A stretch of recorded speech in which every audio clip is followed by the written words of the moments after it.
All right, so literally, how the who do you have winning this? All right, do we need to go back and I won't pause it? 12 seconds later. I lied. I told you I wasn't going to pause, but I'm going to pause my ass off because I missed this. You know what? I missed this. I missed the pause. I missed sitting here bullshitting. I kind of miss it. So I'm just going to pause it just because.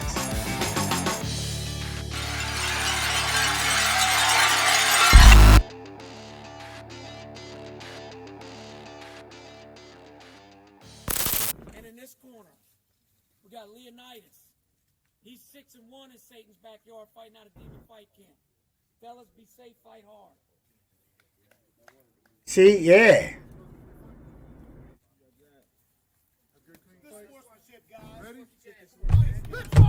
I could watch, you know, I could spend a lot of time.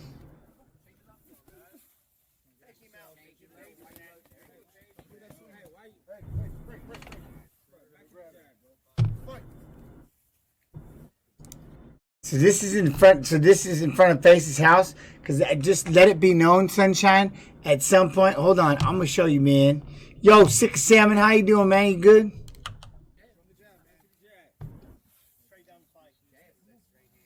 That's tight.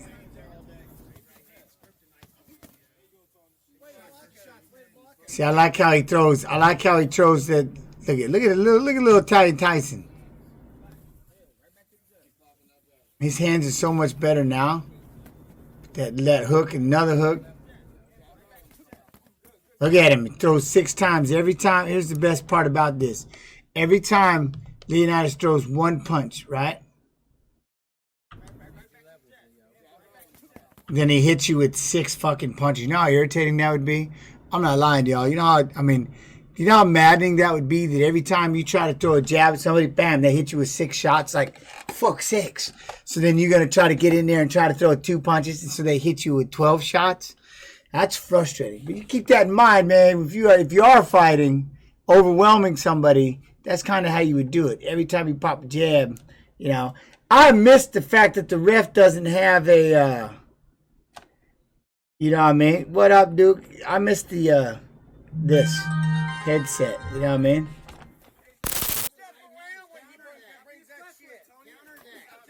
Good right hand. Good right hand by Leo. I like that right hand. Let me see that.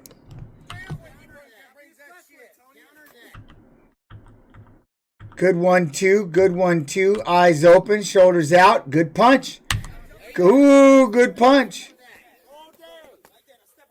Oh, then he hits him to the liver. Good liver shot by Italian.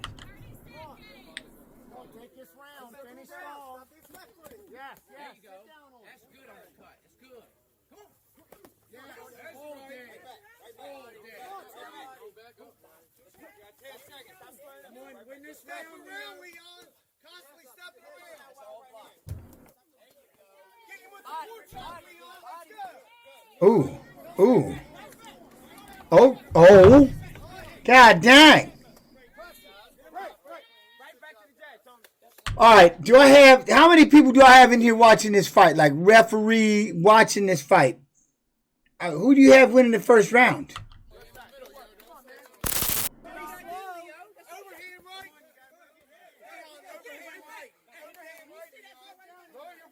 You see how he does when he throws though? Watch that little initiate, throws his head up.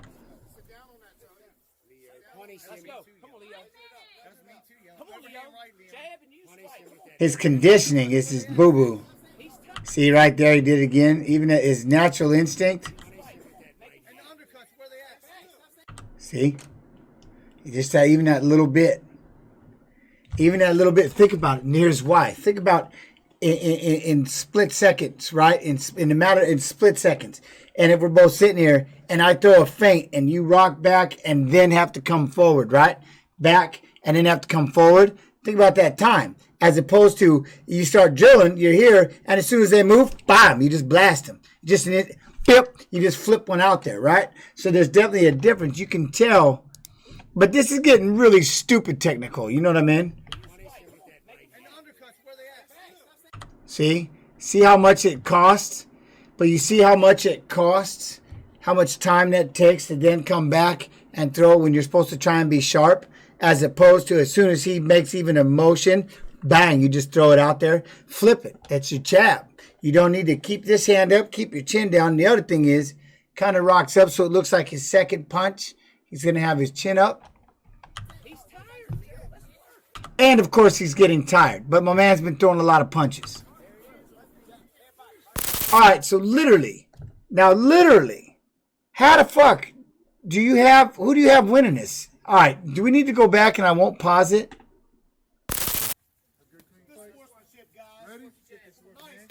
I lied. I told you I wasn't going to pause, but I'm going to pause my ass off because I missed this. You know what? I missed this. I missed the pause. I missed sitting here bullshitting. I fucking kind of miss it. So I'm just going to pause it just because.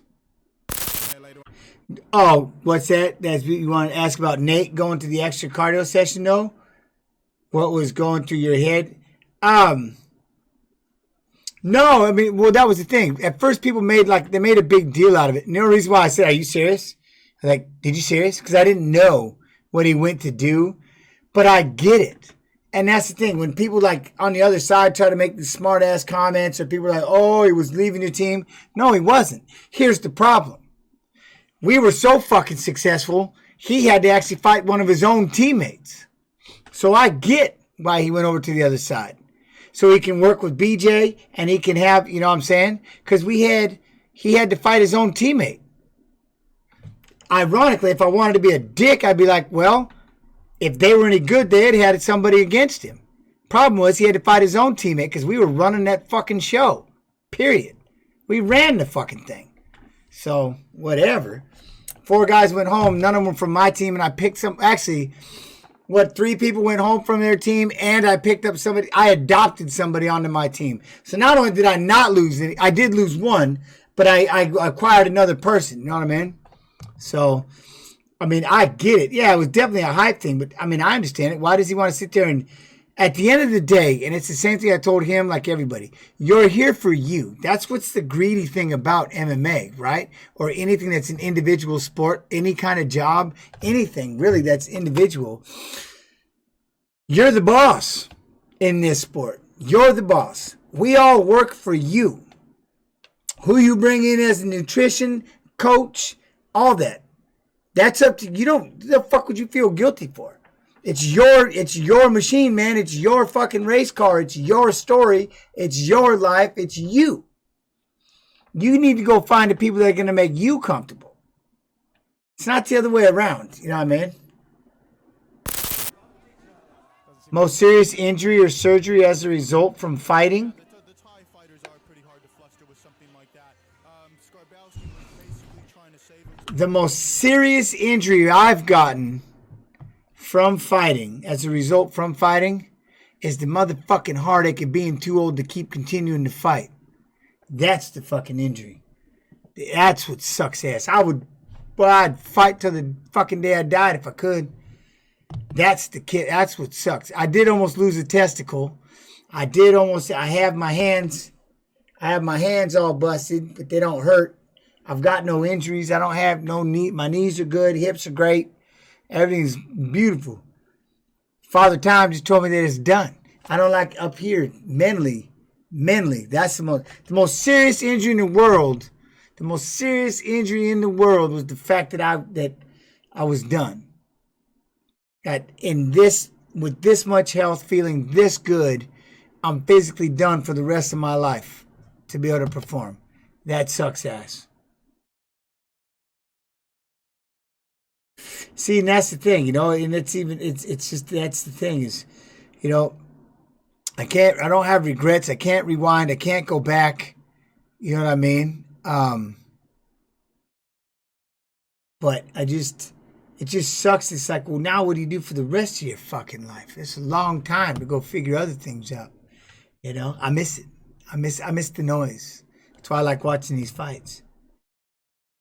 Well, that's the thing. I mean, but I'm saying but other than that, I don't have any injuries. Nothing other than I broke my hand like 10 times.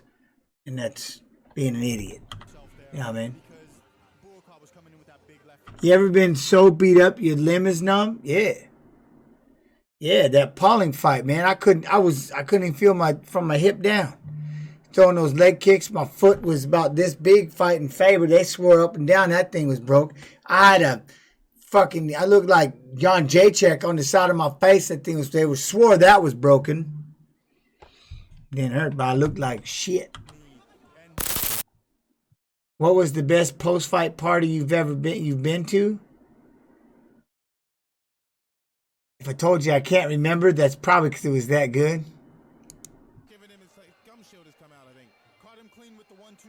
It started in one place, finished somewhere else, and before you know it, you're like, where in the fuck am I? Keen to get back into it. Fantastic work from the young 24-year-old Thai international.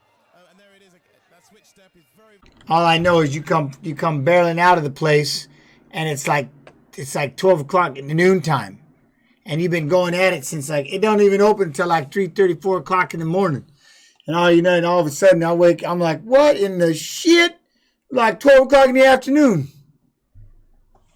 Like hungover, everybody come walking out what was that, Friday Night Lights? Where they all come rolling out of that strip club and it's fucking the next day and all the little football players are all hungover and shit.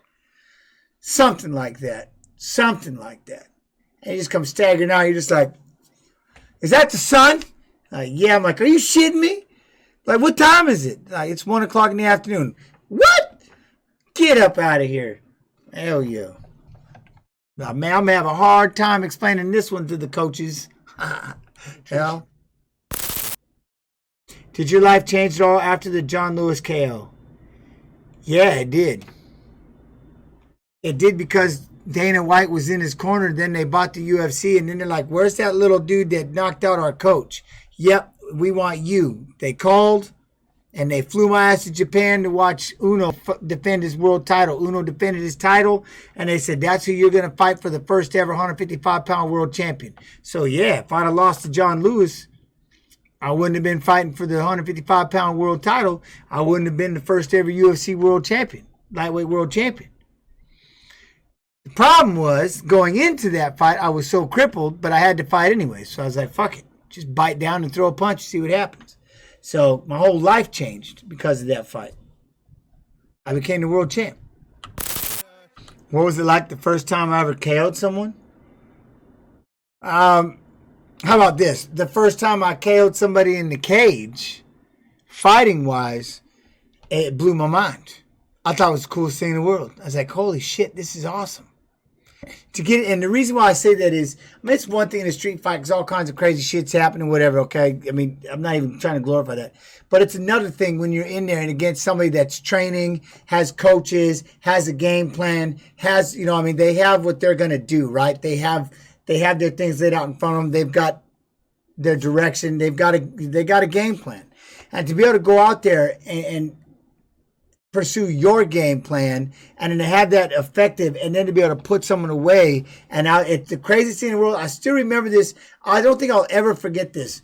When I threw the shot, bam, and it hit him right in the forehead and all of a sudden he just fell. I was like, holy shit. And now I was pretty hooked. How would I game plan for Khabib? Go back, I would literally rewind time to when I was the world champion and do exactly that. 1,000% exactly that. Dirty box, stuff the wrestler, wrestle with the wrestler, keep snapping on him and landing big shots. And remember, my goal was to outcondition them. My goal was to wear them out. So that would have been a lot of fun to see who would have done it. By the 5th round, I want to be jumping up and down. I was the one jumping up and down, couldn't wait. If I even seen your little ass even tuck away for a minute, take a deep breath, I'm like, I got you. And it used to get me all excited. And I would just be like, God, you know what I mean? And get you fired up. But see, the problem is most of you don't know that guy. You don't get to see the losing streak, dude. 2 different worlds.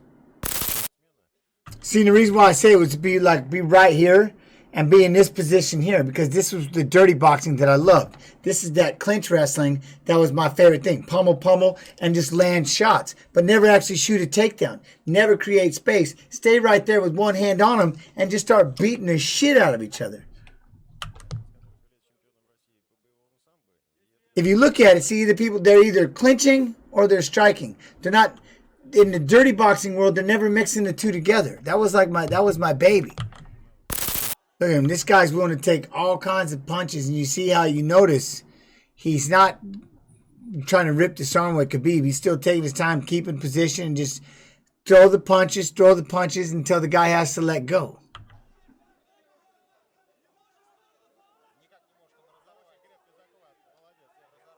Or peel it, finally.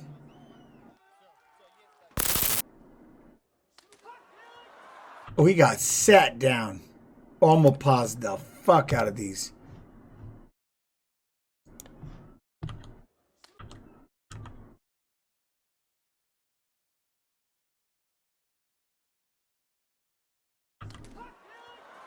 He got one punched with that stiff ass, that whack, just that palm forward. Look, he got a little gangster in his step now. Oh, hell no.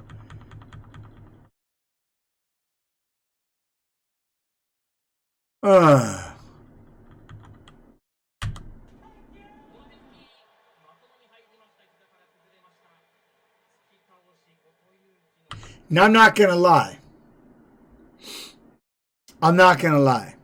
When they're knocked out unconscious, this looks a little fucking weird.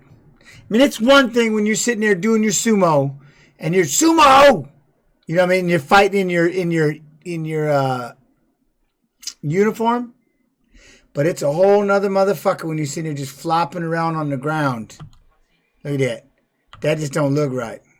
That don't look right. Oh.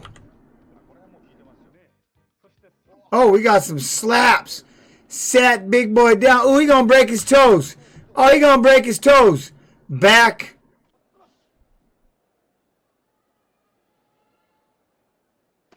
Holy shit. Get the fuck out of here. Look at this stiff ass. Boom. Right open palm to the face. Boop. Oh my God, that is savage. Boom.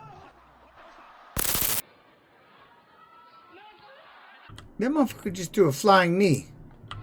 He threw a flying knee. Or he just shucked him by. Yeah, I'm going to go to the YouTube page here in a minute.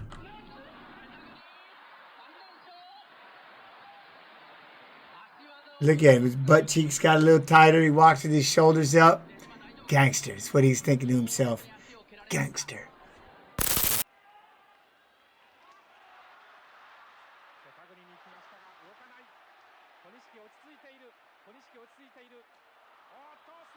Damn, he just said smack, smack. He just smacked him twice. He just said fuck it. Smack. Oh, hold up. He said pap, pap.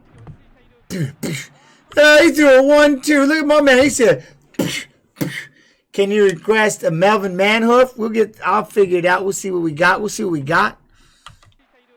Boom. Yeah, that's a Stockton slap right there. Right in the face.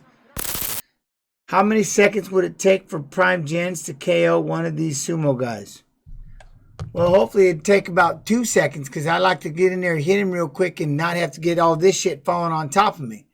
And if it didn't, it's going to be a bad afternoon when 300 pounds of hog molly lands on top of me. I'm going to be fucked.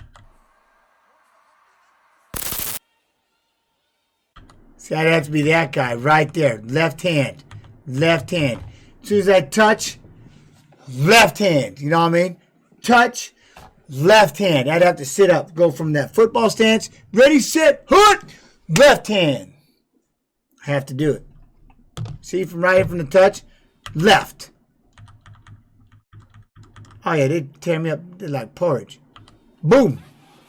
Ooh, but he ate a forearm shiver. Oh, they're gonna show this again. Poked him in the eye, number one. That was dirty. And he's going to give him the Al Bundy forearm shiver.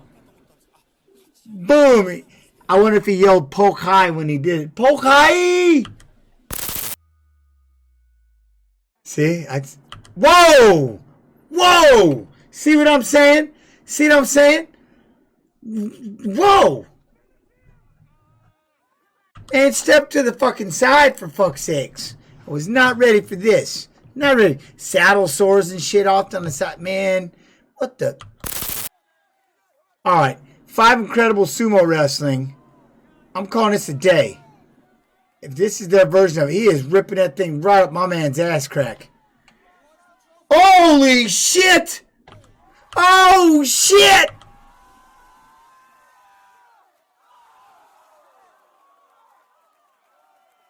Hiked your ass up by your fucking undies. Yeek! Oh my god! Could you imagine? Could you imagine if he'd have belly to belly? Belly to belly. Oh shit! Where's the pixel when we need it? I know, right? Hey, hey man. Hey, at least they shaved.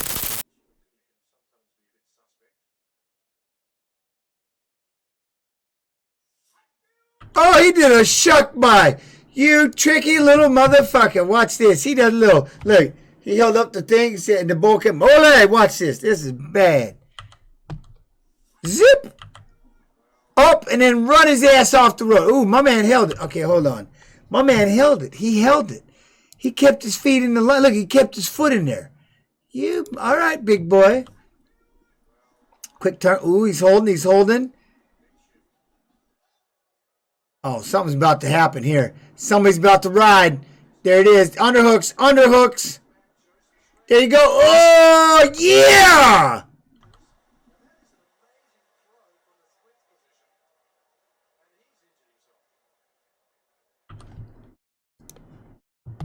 And now he's like, fuck!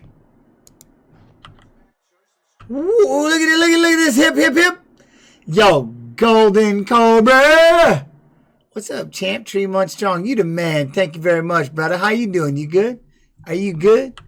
Look at zip. Oh, look, he's holding. Then he just sits down in it.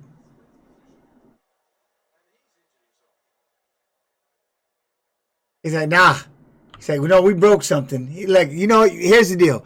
I can tell you right now, dude on the bottom, that motherfucker's, he's like, nah, I ripped something. Just don't, I'm not shaking hands. I'm not getting up, but I think I literally ripped something inside there. My sack might be thrown up. Definitely my taint. My taint is bulging at this point. Look at him. He's all ripped. Ripped his balls. Look at this. Look at him. To get this toss. Look at his hand, elbow. Who's going first? Oh, down he goes. Look at him. Yee! I don't want to be in the same house with BJ Penn. He's a disrespectful bitch, and I don't want to be around him until I fight him. That's it. Right? So 0-0?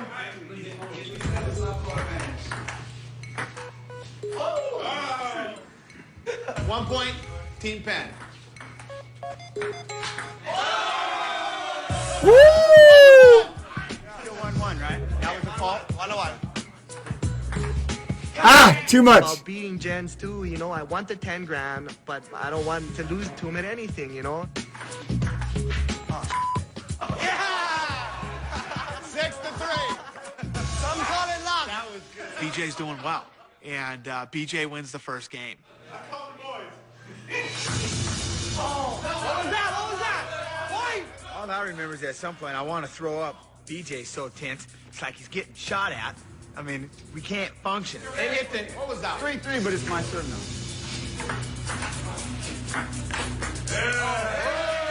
You know what? Jens wasn't bad. He had this kind of like a slicer shot, you know. And that's one thing I don't have in my arsenal is a shot like that, you know.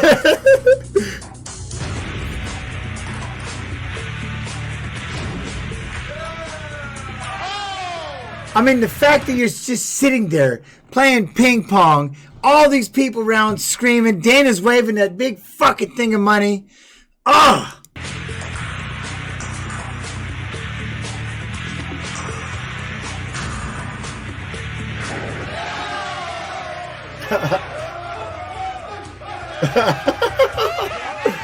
You know what? His team helped him a lot. They'll be like, ooh, I'll just be like, oh, f***ing guys. This is insane. This is ping pong for f***ing sake. So now game 3 starts.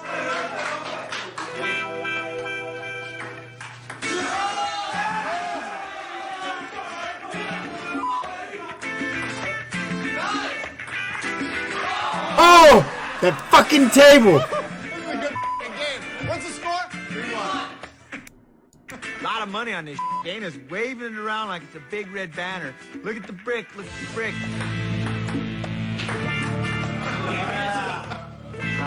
BJ. Now, we're playing ping pong, and BJ's f***ing getting, like, freaking out. He's licking his lips. He's breathing heavy. He's pacing back and forth. BJ's having a f***ing nervous breakdown.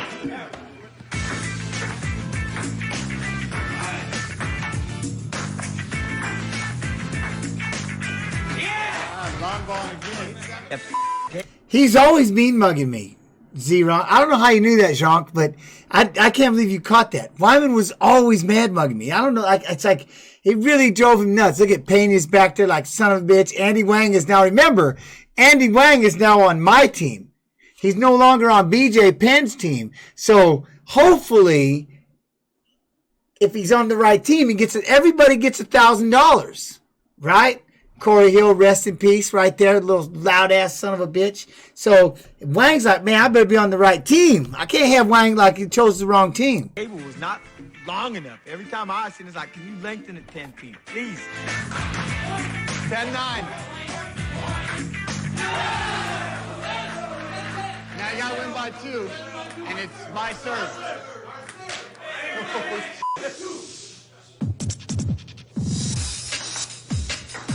11-10.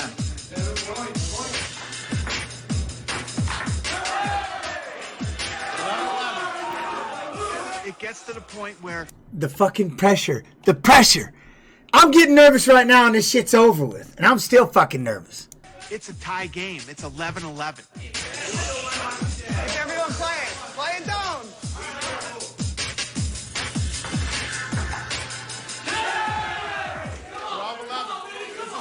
Game point, team point.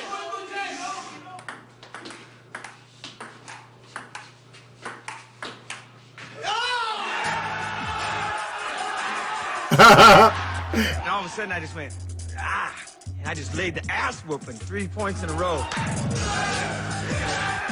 Thank God BJ sucks at ping pong.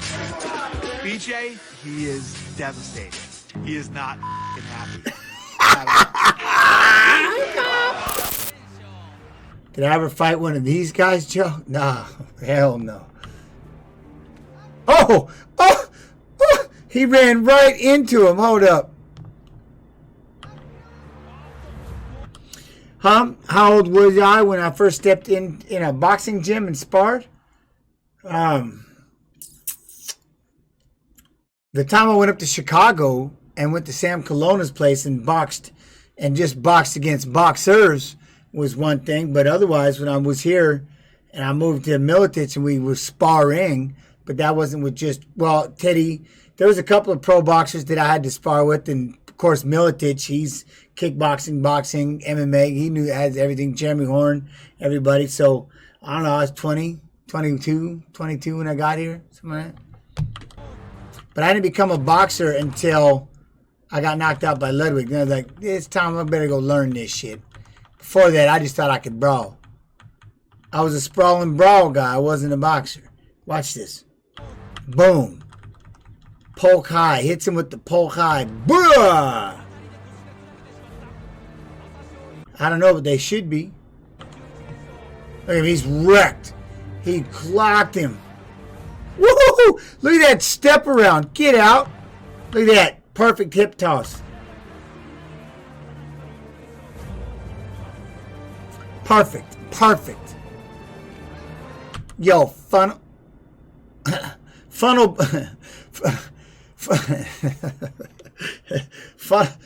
buns with the follow TY, man. Ooh, tried. Off they go, out into the crowd. That's a lot coming at you. Look at it.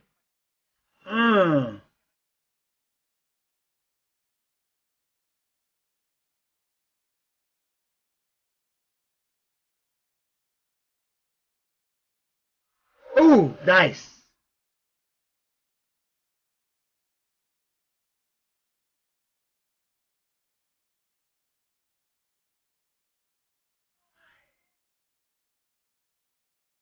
I like this guy. Oh, slapped him right in his face and just dropped his big ass. That's still, I know we watched it a minute ago, but still, bam! Look at, slapped him. He's so slap stupid. He's like, what the fuck? Bam!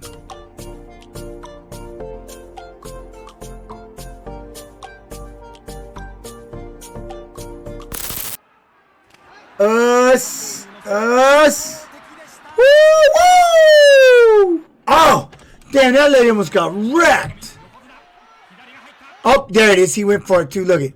He went for straight butt strap. Look at that. He almost had it.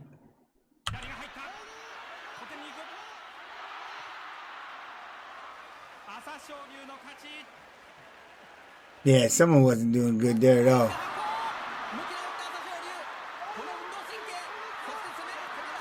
You stepped out. You stepped out. He did, huh? He grabbed for it and it's like, hey, man, you just fingered my bunghole. I know you was trying to grab my strap, but you just fingered my bunghole. I'd be pissed. Checking your oil. That's a checking your oil. Ah, shit. Oh, look how fast he got that. He swam underneath. Look how fast he did this swim. Nice. With this right hand right here. Watch.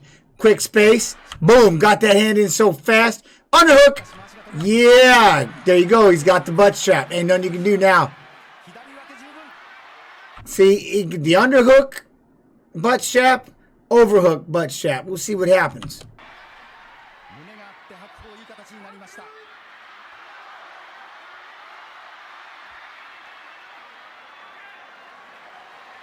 There you go. Shimmy, shimmy. Pink cheeks for you, Curse Labs. Shimmy, shimmy, shimmy. There you go. Look at this battle. Yeah, drive. Oh, underhook wins. Underhook. Whoop. What was the best fight you've ever seen that wasn't televised? I don't know. Man, it'd be a tough one. I'm sure Julio Cesar Chavez is in the middle of it, probably with Taylor in the 2-second stoppage. To this day, still has to be one of the greatest, craziest things, especially back then, to see that happen. Like, holy shit, and they stopped the fight with 2 seconds left. And everybody was thinking all he had to do was say fight, and he couldn't even walk back to get to the fucking, couldn't even walk back to even get punched. You know what I mean? Boom, boom, this way. Nah, man, but Step Brothers, I thought there was something about the shirt or some shit. Right or no? I thought there was something about, like, they like to party or something, right? That could bar none be one of the most crushing. You know what that? Okay, that twins, that fight and Anderson Silva and Chael Sonnen. When Chael had it all the way up until the last 30 seconds to be the first guy to dethrone the unbeatable, you know what I mean, for however long he was on that streak. And Chael had it. Well, that was the same thing. Meldrick Taylor, nobody beat Julio Cesar Chavez. Nobody could touch him. And here this guy was about to do it, and they stopped it with 2 seconds left. Yo, Mike, how you doing? With 2 seconds left. 2 seconds left in the fight. He needs to get his guard up with his hands that low. There's those hooks.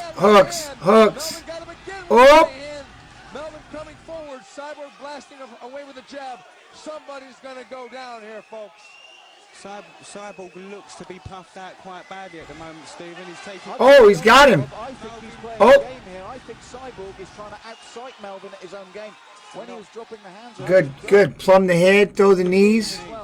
Got to be careful. Dangerously, but I really feel Mad hooks. Mad hooks. I think Melvin's out Oh, of gas. he's in. I think Cyborg's got more in the tank than Melvin does. Because And this is why I think he was goading him and taunting him, put his hands on his hips. Oh, there you go. Oh, Cyborg. Shots by Cyborg. Melvin's in trouble there. Melvin's tied with no recovery coming. No recovery coming. Punches and on the defense completely. Cyborg should Muay Thai Ooh. punch him now. Or Melvin's gone. Melvin's in trouble. Melvin is in big trouble here. Oh, he just literally worked up a hammer. The fuck? Cyborg should Muay Thai clinch him now. Or take him to the gone. Melvin's in trouble. Look at where this hand comes from. Look at this thing. He's just like, just tomahawk, just. What? But Cyborg is really running out of gas. Muay Thai knees. Melvin's going. I think he may be out on his feet, Oh. possibly. He's out on his feet. Look at when Melvin gets dead ass tired. Melvin gets dead ass tired. Melvin's on the verge of going down here. Cyborg needs one good knee or one good punch. Melvin's got nothing left in the tanks, guys. Oh, what an uppercut. Oh, he's so tight. Oh! Melvin's Look, you in the middle of getting punched and you literally got to stop, drop your hands, and go, oh, you are dead ass tired. Oh my God. Oh my God, these two. Cyborg almost out of gas. Cyborg kicks him, but there's not much on it. They're out of gas in the middle of the ring. I can't believe it. This is Oh! unbelievable. Both guys, nothing left. Look at that. Kick, Melvin. The crowd is on its feet. The crowd is on its feet. This there. is a world light heavyweight title. Oh my God. Oh, that's how someone's going to thought. Here comes the hook. Here comes the hooks. Here comes the hooks. Why? 412s. Any admins. Why? What are you looking to do? Haymakers are plenty. Oh, there's the kick. Oh, big kick. Just misses. Cyborg smiles at that. Wow, guys. Both of them. Nothing left in the tanks. You got the link. You got like the link. Like the best link ever.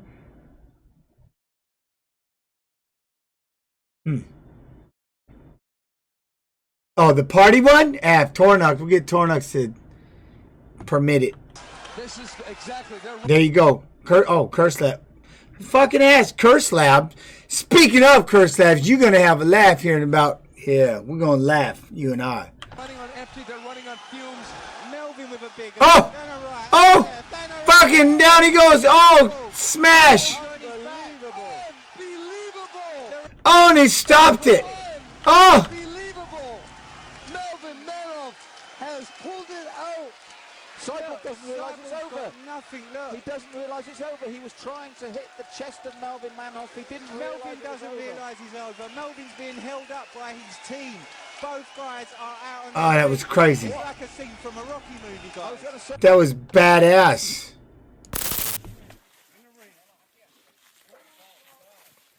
Look, he's going to give him a freebie. See, look, this guy said, hell no. Watch. See, look. You are supposed to watch him. He's going to get a nice, free, clean shot. Right here. And this guy, he's just going to watch it. Oh, now, the fact that that's your free, clean shot?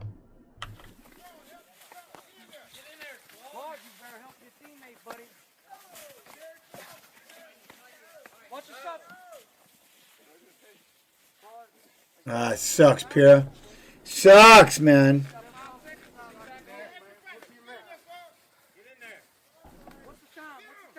Oh.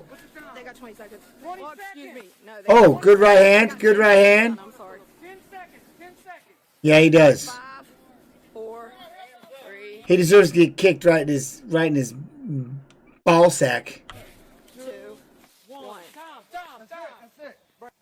Tell you what, when it decides to shit, oh, it takes a shit. Just likes to just drop a big steaming pile of it. Just poof. You know what I mean? So now I get it, man. Because the problem is too, it's you know, because when one bad thing happens, you're sitting there looking for the other bad things, and all of a sudden you notice them. I think they're always lurking there, right? Good things, bad things are always lurking there. The way that your perception, the way that you look at things. And don't get me wrong, I'm not lecturing or coaching. I'm telling you because this is what I got to work on all the time. And if you got that negative, that's why it always seems to fucking spiral. And it's like one thing on top of another. And it's like, no, that could be a good thing. Yeah, it don't feel like it right now. That's for damn sure. No, it's going to be a great thing. Ha ha, fuck no. You know what I mean? So I get it.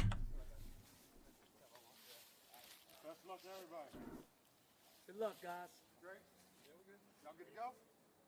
Let's go.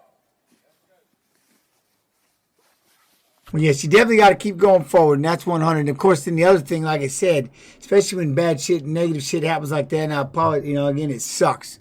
It's not an easy way to do it other than just one day at a time, right? One day at a time and just start giving some positives.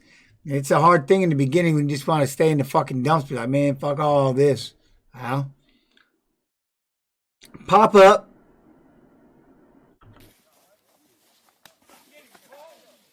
Look at my man turned away, threw his hands. Let's go ahead and watch this retreat. Yeet, when his hands go out there in the back. No, he's not. It's all the way to the fence. Oh, Iraqi. Oh, dang. Blue shirt is, look at, he's not doing well here. Quick swap. Oh, there you go. That's how you do that. That's how you gangster punch from behind. We're going to take this back. See, you give Iraqi Assassin a free shot. And what does he do? Reaches into his pocket. Boop. Don't turn your face. He's out. Keep him away. Stay down for just a second. They're done. They're done. Never turn your back. Never turn your back like that, Carl. And then you always got that little piece of butt crack just to make sure that you got face down, ass up in the dirt. You got leaves all over your face. And you just got that little piece of butt crack that's still showing. And it's like, let's see. I mean, why wouldn't 16,000 people see the remake? I mean, why not remake it?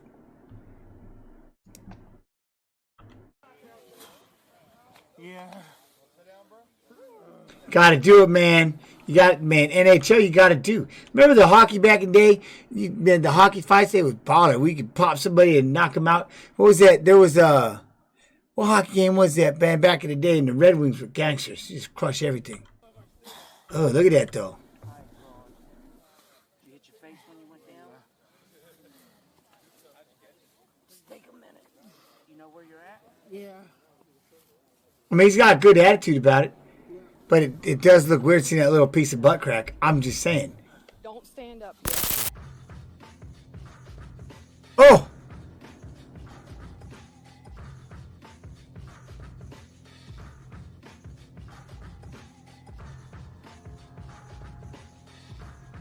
Look at him. Oh, my God. Holy shit. Oh. God damn. God living. All those body shots. Right?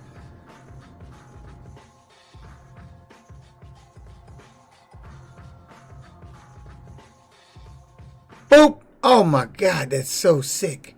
All right. Look at that. Damn, dope. Wow, look how quick that hook. And he walked away.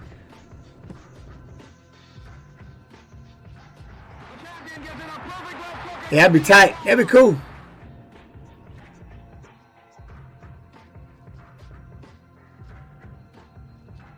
Just the power. Look at that. Slipping underneath. Boom, boom, boom. Not miss. My man is dead on the rope, and this fucking ref has no intention of stopping this. Look at him. Even he had to stop and go, damn, man, are you going to let me kill this motherfucker or what? Look at him.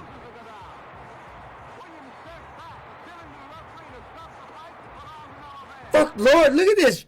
I mean, God damn. They were shitty back then, too. Oh, shit. Oh my God, you see this combination? Holy shit. Oh. Refrigerated blunt. Dude, look at that emoji. Oh, my God. Yeah, I watched it, too. What's the lady's name? Carol Baskins? And all of them. We were talking about my man's tooth. My partner's tooth. It was crazy.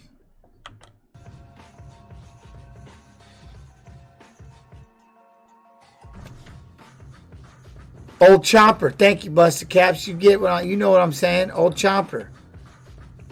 This here can of corn won't be a problem as long as I got Old Chopper in my mouth. Oh, I watched it. I'm not gonna lie, I've watched it twice. Twice through. It's some crazy shit, man. And baklava or whatever it is, baklava is the food, but he's like bagla something. That's tight. He does drag racing, savage. Bhagavan, thank you, Bhagavan, thank you.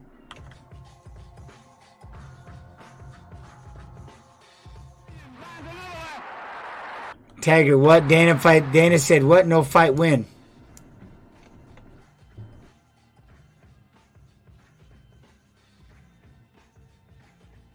Appreciate it. Appreciate it. I couldn't help but watch it. They can't get in the arena. Who is this 8-bit hero again? Ike Williams. Ike Williams. Look at him. Oh.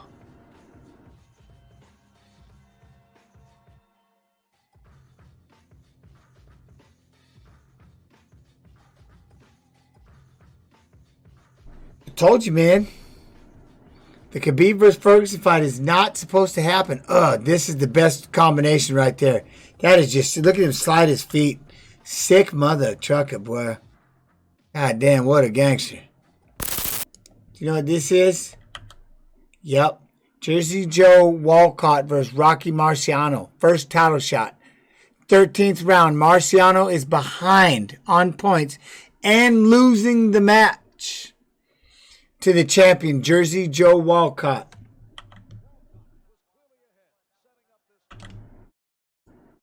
Stunning finish. Marciano is short with the left jab aimed at the head. Marciano digs the left hand to the pit of the stomach of Walcott. Walcott backing away now. Here's Marciano moving in on him again. Walcott feigning the left hand, going into a shuffle. Marciano pulling his way in close. Walcott aids his legs. Keep taking him back out of trouble whenever he gets into it. Marciano pulling his way in close. Walcott is back to back to the rope. Takes a right close. Walcott is back. Takes a right to the jaw. Walcott is staggered and helpless on the rope. Oh, he died right on the rope. Oh my God, he slept. He said it may be a knockout. Then my trucker just crumbled. Rocky Marciano.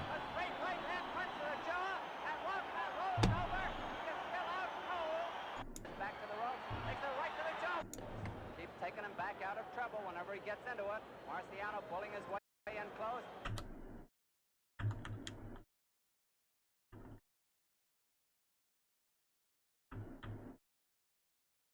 First title win. Boom.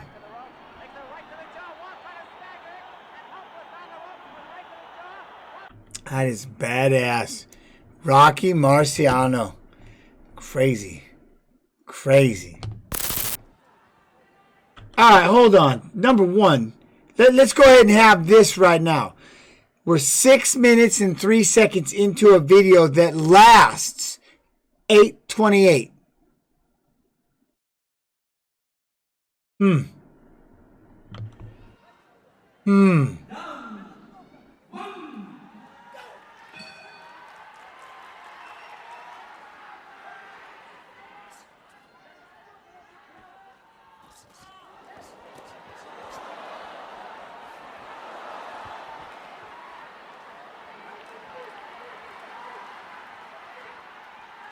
All right. 1 second.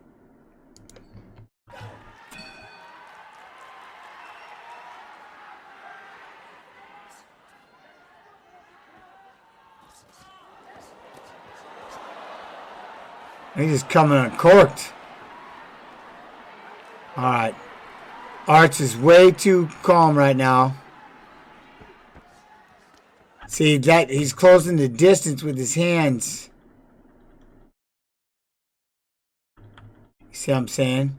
with his hands closed. He's got to make sure that as he's closed, look how wide his hands are. And he's like he's jumped. Look, he's up off his feet. Like he's jumping. I'm not 100% sure he's even wearing... I don't even think he can kick. Oh, no, they're just taped. Never mind, he can kick. Plumb that hit. Oh, kneed him in the face. Oh, the body shots.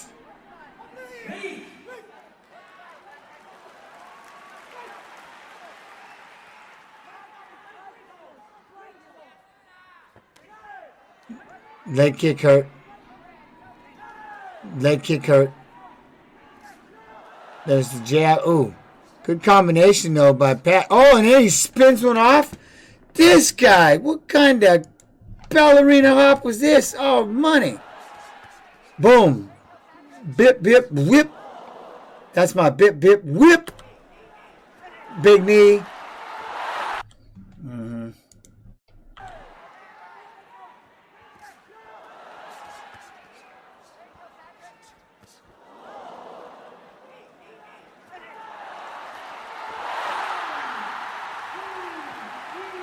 Did the announcer call what?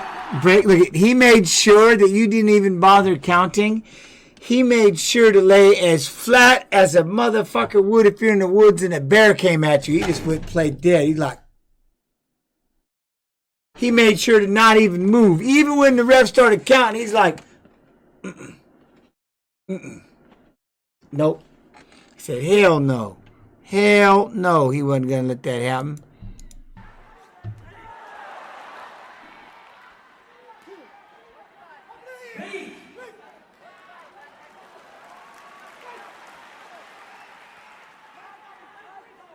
What do I think about Tony versus Khabib?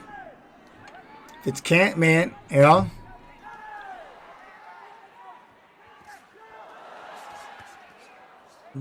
Combination's great. Spin off. But this right here, knee. And then he barely even... Okay, I'm not going to say barely. Because he probably hit him, but... And now he died. Now he's not even going to get up.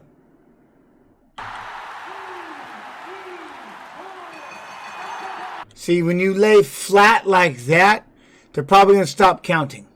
He wasn't even out.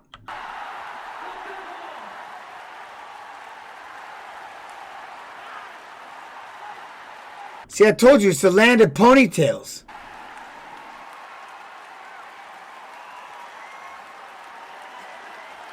Well, you two done fucked it up.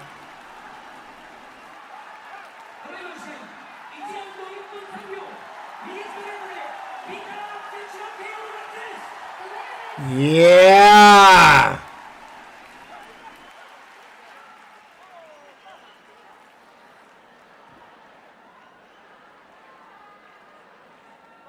Oh, so you think the knee got him? Look, he ran. My man ran and dove. He baseball slid.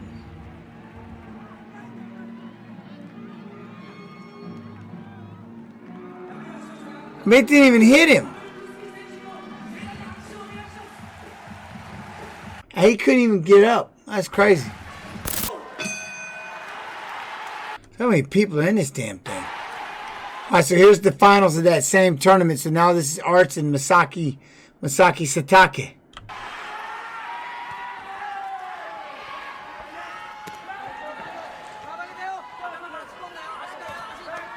Here's a tough one. Me versus Bruce Lee. Who wins? Well, I have to, one, respect Bruce Lee, so I give him all respect in the world. But if I was going to go into the fight, I would obviously want to go in to win, right? So I have to think me. I got no choice. I got to win or don't. What? Cola, ear. And you know what? Ear, you the pro. What am I missing?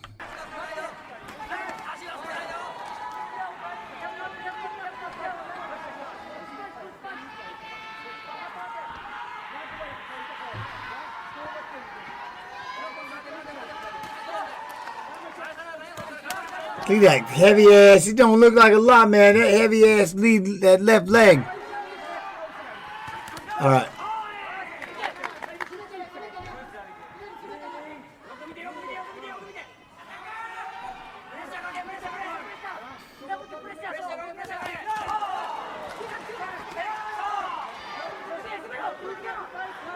The damn leg kick. Oh, he's already got him flinching. Got him flinching. Beat him with the hands.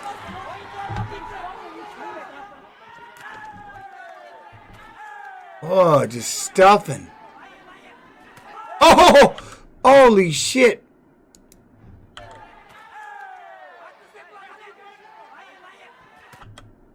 Oh, he got just blasted with this shot. Luckily, it didn't fall, but we got to watch McGregor versus Alvarez. Yeah, for sure. Oh, hell of a sound.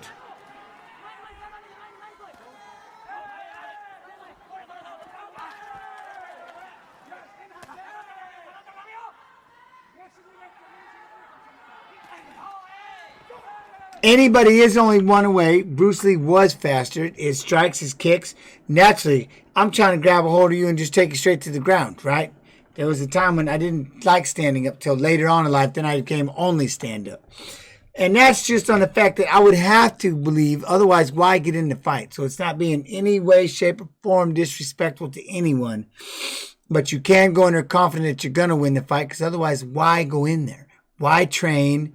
Why have, you know what I mean? Why have a training camp and all that? Just show up. If you don't give a fuck truly, just show up.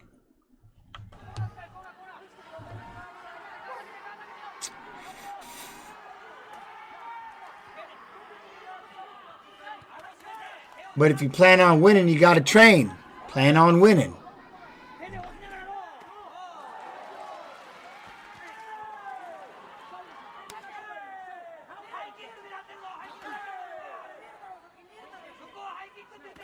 There you go. Good right hand. Look at him stuffing those kicks, though. That right leg. This guy's getting wrecked.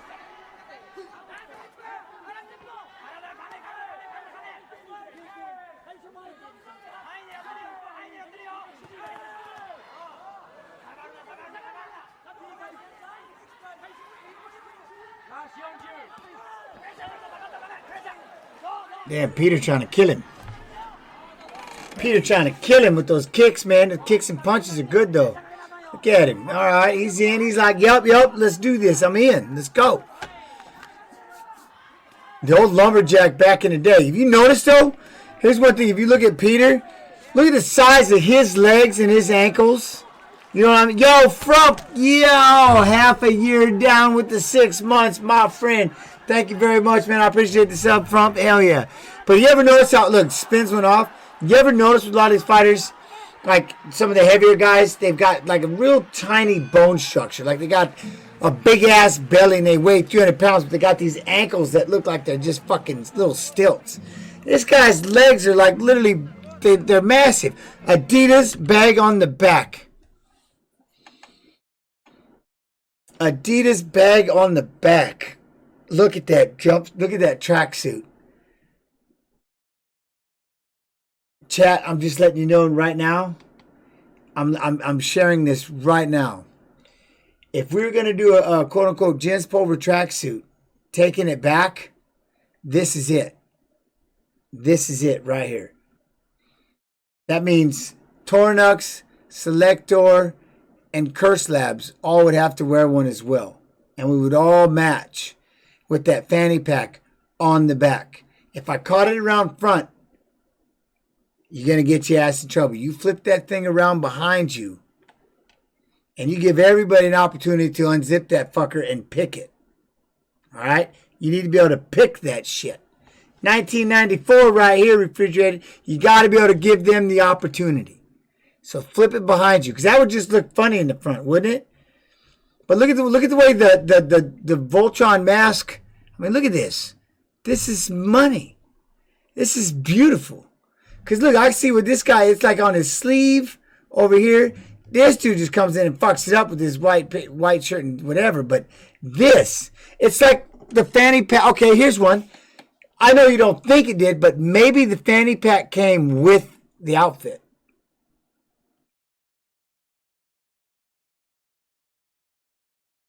Because it fucking blends. It's pretty on point. That's what I'm saying. That fanny pack is pretty on point for the outfit. Like, you know what I'm saying? You know, it's like some people have their quote-unquote fanny they wear every day. Doesn't matter what the outfit is. The fanny's the fanny. But this looks like he literally pulled this shit off the front line and went, yep, we rolling this one today. And snapped it up around his waist. Spun it around behind and threw his wallet in it to prove a point, and off he fucking went. You know what I mean? Anyway, let us continue.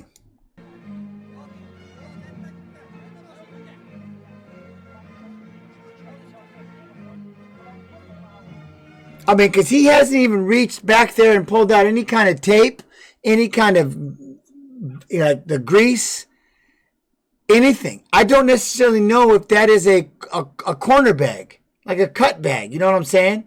He hasn't reached back there yet. That's just me.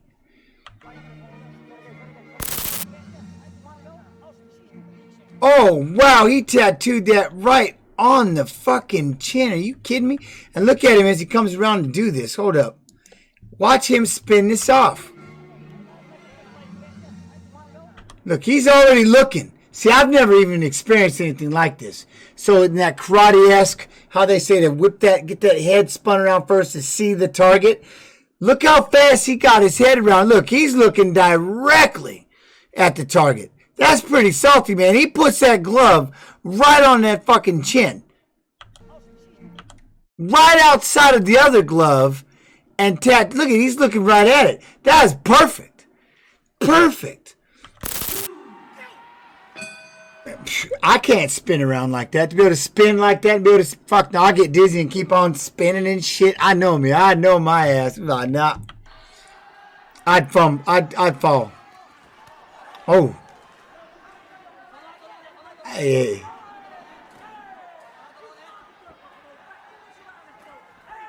There you go. You see how he's doing that? Real quick. What? He sweeps. Again, the sweep, and then it just generates to throw that rear leg. It just generates the momentum. Boom. See, look at that. He sweeps. I love this. Look at the sweep, and there he goes. Look, he shifts. All the weight's back here. Bam. Oh, that's got to hurt like a motherfucker.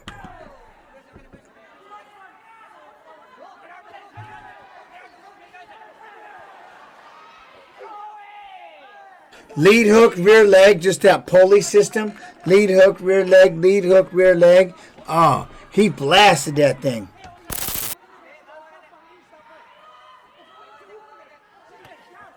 See, there he goes again. All right, I know there's too much of this fight, but I can't help this. I love a good slapping lead hook in the rear leg like that.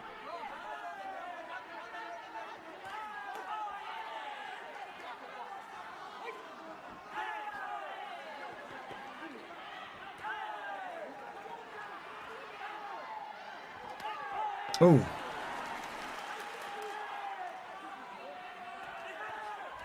There it is. Oh my God, that's so awesome. 2-3 rear leg, 2-3 rear leg.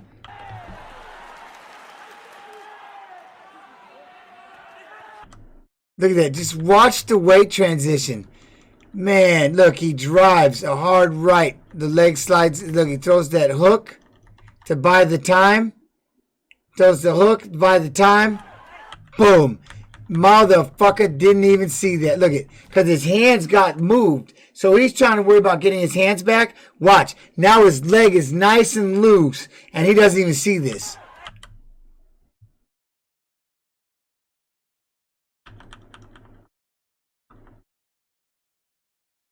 All because he slapped that. Look, slap, bam. So because what happened was, because when he got swept, all his weight went onto his lead leg. Okay, so as he's coming back to normal, he's shifting the weight back to the center. So he releases You know what I mean? Because when you go to check it, you gotta like flex your leg, you gotta bend a little bit, and boom, or raise up the shin and block it with your shin bone. But if you try to take it with your leg, what kills it is when you time the step and you catch it when they let off the muscle, when they're not flexing the muscle, and then you just come slicing in, and that's what he did to him. After he did that, he shifted his weight where he stood back up. Now that leg is nice and loose. And he just fucking chops it. You can only take so many of those.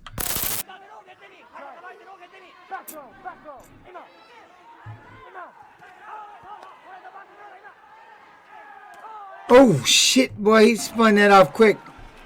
Oh, he got spun back. They spinning. Everybody's spinning. Oh, all right, we're doing that again.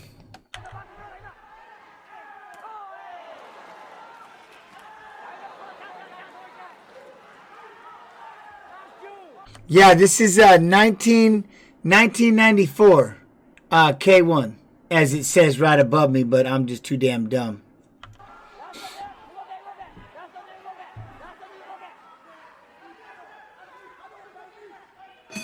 Oh!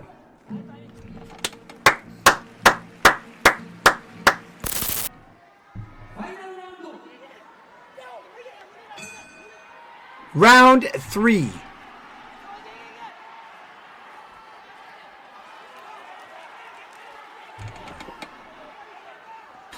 I'd like to see that right hand, left hook, rear leg, please. Oh, I like that better. That was all right. Throwing the right hand, rear and lead leg. Just come on. Slap that hook.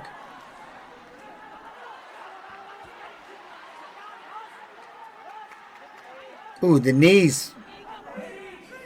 You the taller guy. Utilize it. Head, forearms. Steer the pot. There you go. Ooh.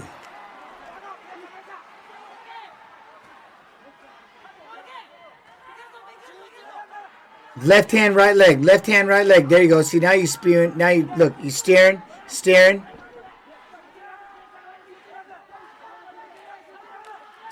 it.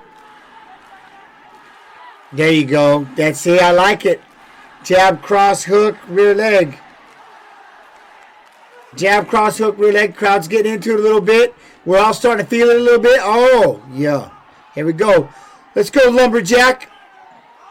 Nice little skip kick. Yo, what up, Chris? Go wild with the beard. How you doing, man? Oh, good knee. Plum head, underhook. Steer.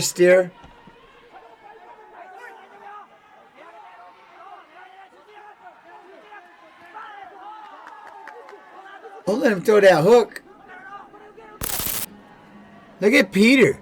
But look at those fucking jumpsuits. God, give me one. Like this guy comes in with a whole new fucking jacket with all kinds of different purples and all kinds of other pastels rolling through it.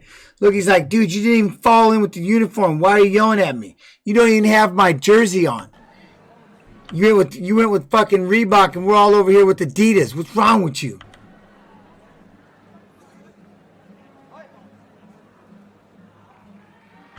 Oh my God, thank you, Tankenheimer. He's got the Power Rangers in his... Fuck yes, he does. I don't know though, because Peter Arts has him with the ponytails on the other side. You know what I mean? I don't know. We'll see. What up, Bucky? Bucky, what's up, man?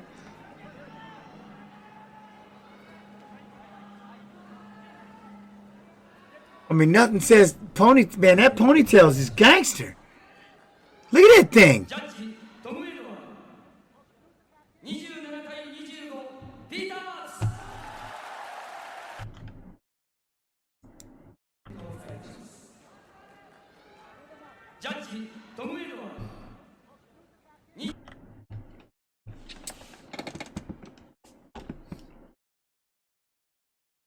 I'm not making fun of him.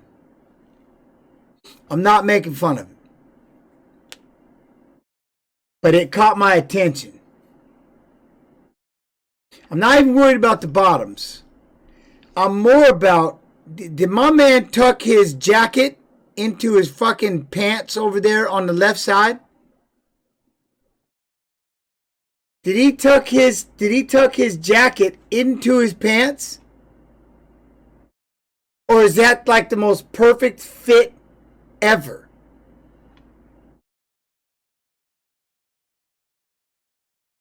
Because he's got those pants pulled up pretty high. I think the jacket is tucked straight into them sons of bitches. That's gangster. He went full 80s. And you know what, but hold on. You know what would help that right there and take away from the attention that you just tucked your jacket into your pants? A big pink fucking Adidas fanny pack in the front takes away from everything. Takes away from everything. Blocks it all out. You don't realize that not only did he pull his pants up way too fucking high, he tucked his jacket into that. That's the problem. I'm not mocking anybody, but that was one of the styles I never really did understand. You know what I mean? I never did truly understand is when you pull the pants up too high. I get it, but you would think that's why you put the jacket over the top of it so you can't tell how high you have them jacked, rather than pulling that bitch all the way up and then putting your jacket down into it so you can see how high up it is. You know what I mean? Well, because even this guy, hold on, because even this guy from look, watch, right here. See, he's got a puffy coat. Guess what was still underneath there, though? Fanny pack underneath the jacket flap that, look, it rolled back under. See, it tucked in nicely. And then it crumpled down over top of it. He made sure there was no crumple down. He tucked everything in tight with no fanny pack. I'll stop paying attention. But it was just, I can't help it. Well, no, I had a fanny pack because like my shorts can't have everything, but I wore it over my shoulder. I have it strapped across my chest. So I'm that dumb shit that walked around with no shirt on and had that farmer's tan of a fanny pack going down the side of his fucking shoulder like a dumbass. Okay. Big fanny pack though. It can't be just the one square fanny pack. It's got to be one of those ones that can hold the water bottle on each side. It looks like a bat belt. It's got a whole bunch of different pockets and all kinds of shit going on. And it's probably about this wide at the top. So it's like a back brace. And then it just keeps coming around so you can carry everything. Not only can you carry your Walkman and your pager, you can carry about 5 or 6 fucking tapes off to the side too. Some cassette tapes. You like put them over here on this side like clips. You know what I'm saying? Had like little bullet clips and shit. What up with you? What up with you? The thing is this, as much shit as he talked, Malignaggi, that is, he talks like he's some kind of executor. Like his skill set's so fucking good that he's just going to come out there and dance. How dare you get in my face? How dare you come at me? Do you not know who I am? I'm so good. I'm so good. Yet when you watch him in here, he's not even trying to walk him down. He's not even trying to get out. He's not even trying to, quote unquote, teach him a lesson. He's like a deer in the headlights. He's fucking freaked out, scared to death. For the guy who has as much ring sense as he has and titles and stuff like that, especially for somebody who ran his mouth. I'm saying though, as much as he ran his mouth like he was going to educate somebody. You remember all the fucking interviews and all that shit? How he sat there and talked all that shit with Connor and everybody. Just the way how he was. I'll fucking smack, don't make me, I'll fucking, like he was going to be like he's the realist and how he was going to be able to be the one that he was going to be putting people down and I'll fucking smack you right. Don't make me pull this thing out and whip the glove off. I'll smack you in the face. The way that I'm just saying, the way that he ran his mouth and talked all that shit like he was some kind of G chilling up at the top. And then to see how fucking scared he is in here. And I don't mean scared because there's a realism to fighting and there's an intensity. I've been there. I've been in the ring cage too many times. I'm talking about straight up fear. He's scared to death to even get touched. He's so afraid to get punched right now, he won't throw anything. Does he look like he's got world title boxing skill set? Of any kind? His defense is shit. He's not throwing a single punch. He's fucking bouncing. He's nervous. He's so scared. It's got him stiffer than a fucking board. You know what I mean? And so it's, to me, it's just a trip. It's like, it's almost like he was that person that was going to run his mouth, but tells his friend to hold him back. And then all of a sudden he finds out he really has to fight. And he's like, oh, fuck. But he runs his mouth like he's a goddamn gangster.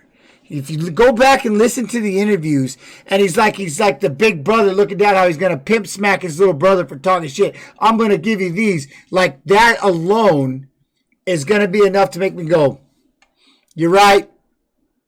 You're the mighty Malignaggi. I'm out. You can say what you want to me. I'm not going to mess with you. You know what I mean? And so that's kind of what I didn't have anything against the guy as a fighter. I have something against the way he was running his fucking mouth all the time, and then trying to ride on Mayweather like they planned that shit out and shit, calling people suckers, and how you going to step to these MMA fighters and teach them a lesson. I didn't like that shit at all. And that's why watching him sit here and fight like a scared ass little kid, like he's been in the ring 4 times. And none of them had a crowd, or none of them had an audience. There's more people. Bare Knuckle is brutal on the physical side, but what I'm saying is just to see him, shit can happen. You get beat up, you get punched, shit happens. But just watch him move. Just watch what I'm saying. Like, he has no real game plan other than to just not get hit and survive. At least after the first round. Watch him. I'll prove it right here.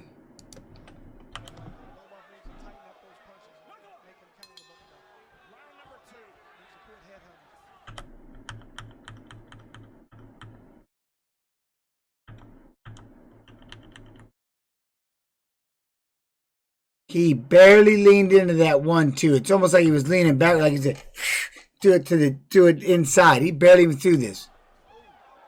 See, he wants to make sure he gets out of the way more than get a counter punch. See what I mean? Look at him.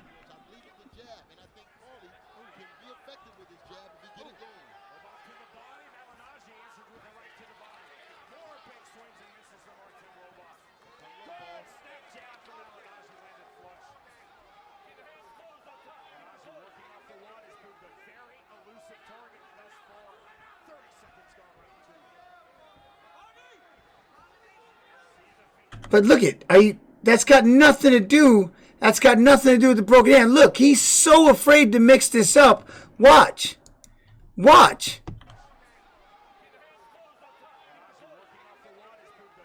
here.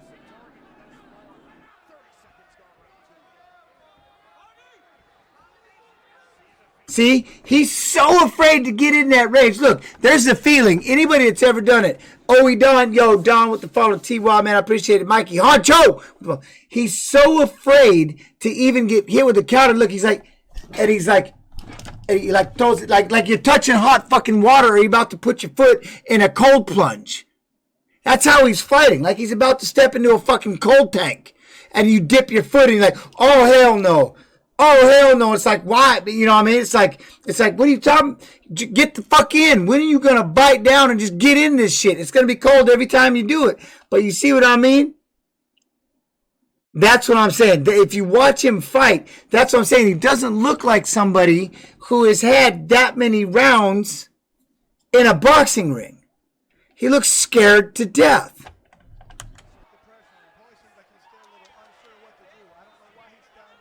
Wait a minute.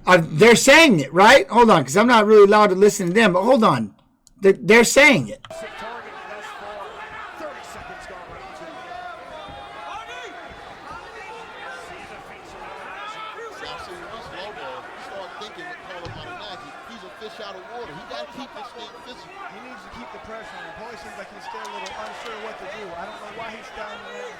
See, Paulie looks like he's unsure what to do. Now, here's another thing. Look at Paulie over here.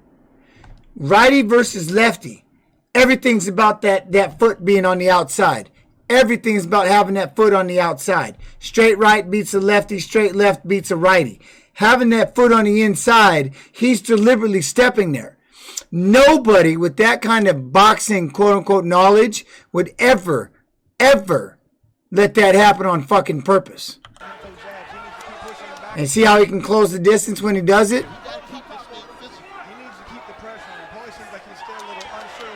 I don't know why he's standing there in front of him and letting him throw jabs. Hey, Drew Skidoo, my name ain't Joe! The fuck you talking about? My skin is thick as shit. I don't ban people, numbnuts. But my name ain't Joe. So yeah, you're fucking wrong because that ain't my name. That's what I keep trying to figure out. That's why I thought he was messing around the first time. Like I'm like, dude, this motherfucker, is he fucking with me or something? Like, I'm not banning you, you little numbnuts, but who the fuck you calling Joe? Joe Mama! I see, now I like that one, Slick. That's better. At least he would be like, hey, Joe Mama, learn how to not get knocked out, dumbass. The first thing he does, he comes in and asks me how many times I've been knocked out, then he keeps calling me Joe. I'm like, what? But then getting mad because I'm not answering him. Dude, I had the name wrong. Settle down. I'm not going to settle down. You walked in here talking shit, and you don't even know who the fuck you're talking to. It's bad shit how some people do that stuff. It's mind-blowing. I'm not upset. I'm not pissed off. I'm literally fucking throttled. How the fuck are you going to come in there and make fun of somebody? You don't even know their goddamn name. That's nuts. My boy Joe Pulver, right? I'll be Joe. You're a fighter, you clown. I'm asking a question.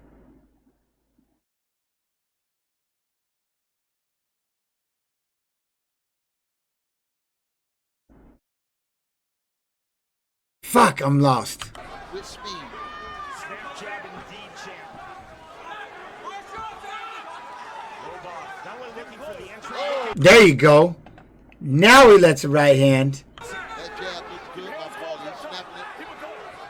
Well, no, and I'm not trying to get in a fight with people, but he's getting all pissed off at me about something about Joe not answering his questions and Joe's not saying something.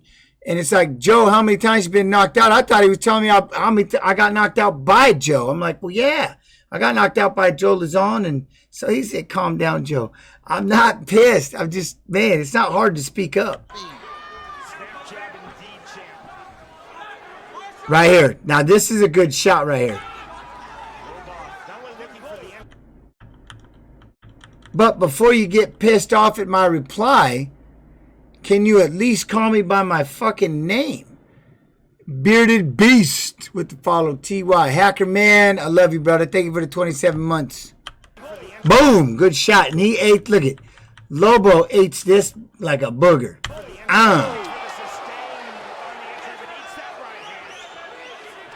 Now, so my question is, when I ask this, and I won't break it down again.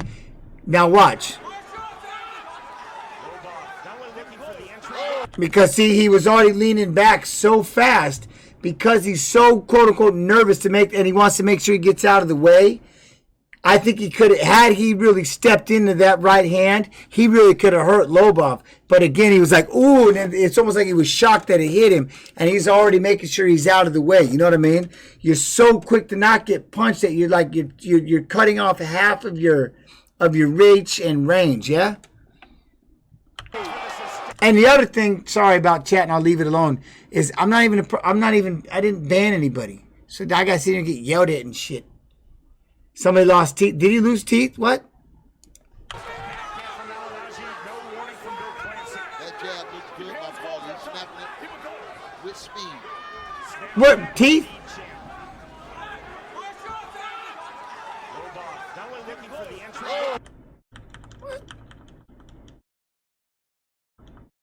There was definitely some spittle. Maybe a little, some of the grease. What happened, refrigerated blunt? Who? Oh, yeah, this is a big one, Suave. He goes in there and fights a former two-time world champion in boxing. That's what I don't understand. But he's so worried about getting hit. Malignaggi doesn't look like he was a world champion boxer. He looked like he had some boxing, you know what I mean? But he doesn't look like a two-time world champ, setting up the hands, moving side to side, any kind of angles. He just looks really afraid to get hit. You know what I mean? Just has to go. He can't wait. He just has to go. Hooking the body. Oh, 100. absolutely two different things. The clinch and, you know what I mean? The clinch is the number one thing. See, look. And he's all over him, running all over the top of him. And he can punch him like this, too. You know what I mean? See, he doesn't know how to hold on. He doesn't know how to do anything like that. Dude, he just got run over.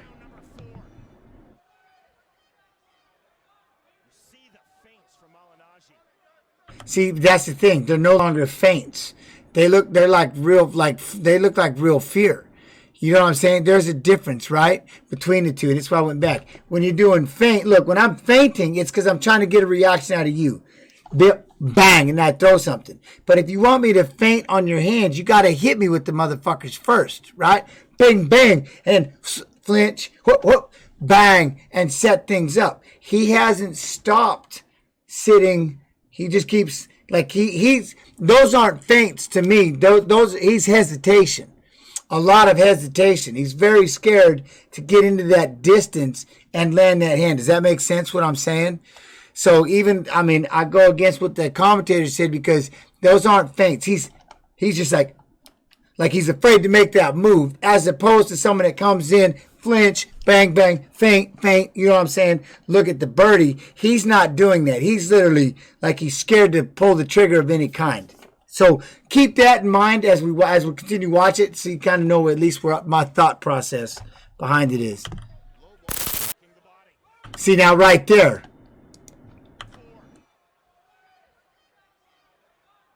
See the feints from Malignaggi. Low ball just has to go. He can't wait. He just has to go. Robot hooking the body. See right there. He made that step. Watch Malignaggi react. Feint. And then he could have come back with that hook, or now his weight changed. There's his right hand. See? Feint, he slipped, bang, crack him. And I like that hook to the body. When he goes over top, he misses. Combination from Artem Lobov. Again, the hook to the body, that time followed by the right. He just can't wait. He got to be first.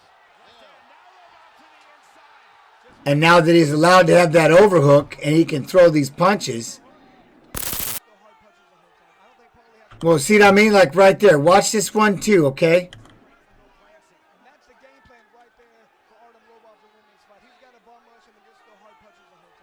He's leaning so far back on that too when he throws it that he's about to fall backwards. See, he knocks himself off balance. He's like, and he's so far, instead of leaning into it, one shoulder, putting your weight into it, coming back with the shot or whatever it is, he's like, and then he's trying to get back. You see what I'm saying?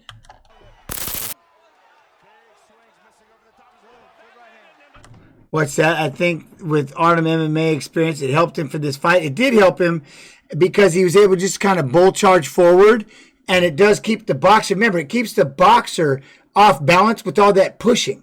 You know what I mean?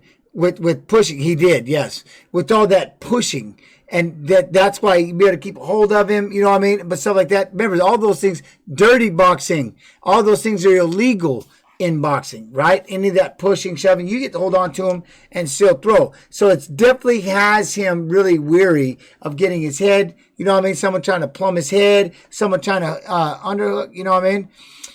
Retro Roman, hey, we're good, man. No, we're really good. Like I said, you know, I appreciate that though. Thank you. We got those new outfits coming. The new outfits coming that are all the proceeds go to the nurses and stuff. So yeah, I mean, like I said, all you nurses out there, man, nothing but respect.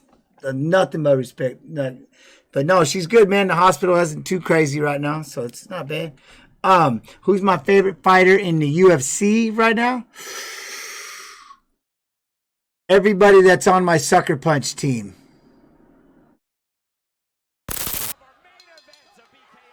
Look at the swelling on his face. He's got a lot of swelling over there. Last round.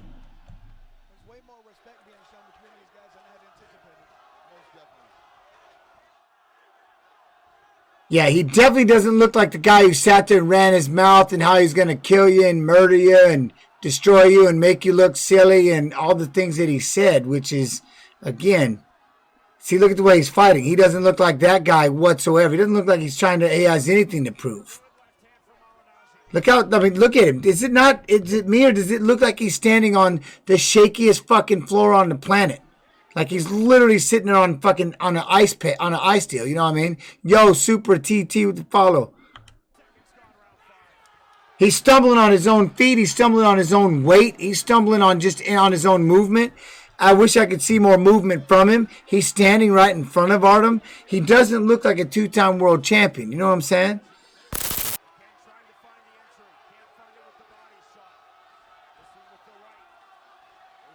You see what I mean? He's definitely can get out of the way of everything. Koto's the shit. He gets out of the way of everything.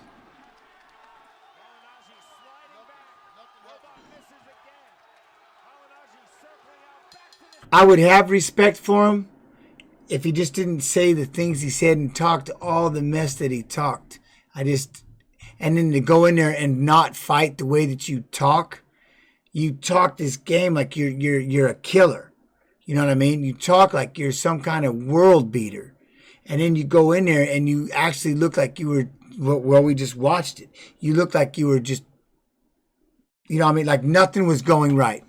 Nothing. You just were uncomfortable as shit. Now let me see this Malignaggi.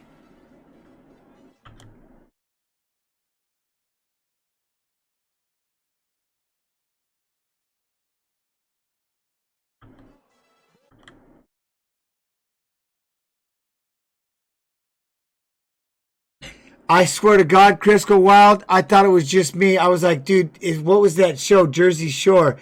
I thought you was messing with me, Selector. I'm like, wait, when did one of these guys fight? I'm not even trying to be funny.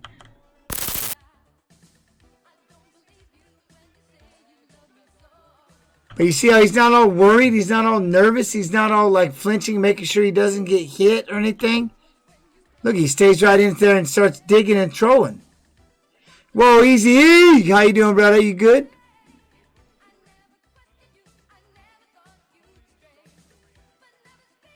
Obviously, look how comfortable he is in here. The music is killing it. The music makes this whole thing go 100. I mean, look at him. He's a bully. I mean, in a good way, but you see what I'm saying? He's all over you, coming straight at you, just trying to hurt you. That was nothing like the bare knuckle version. You know what I mean?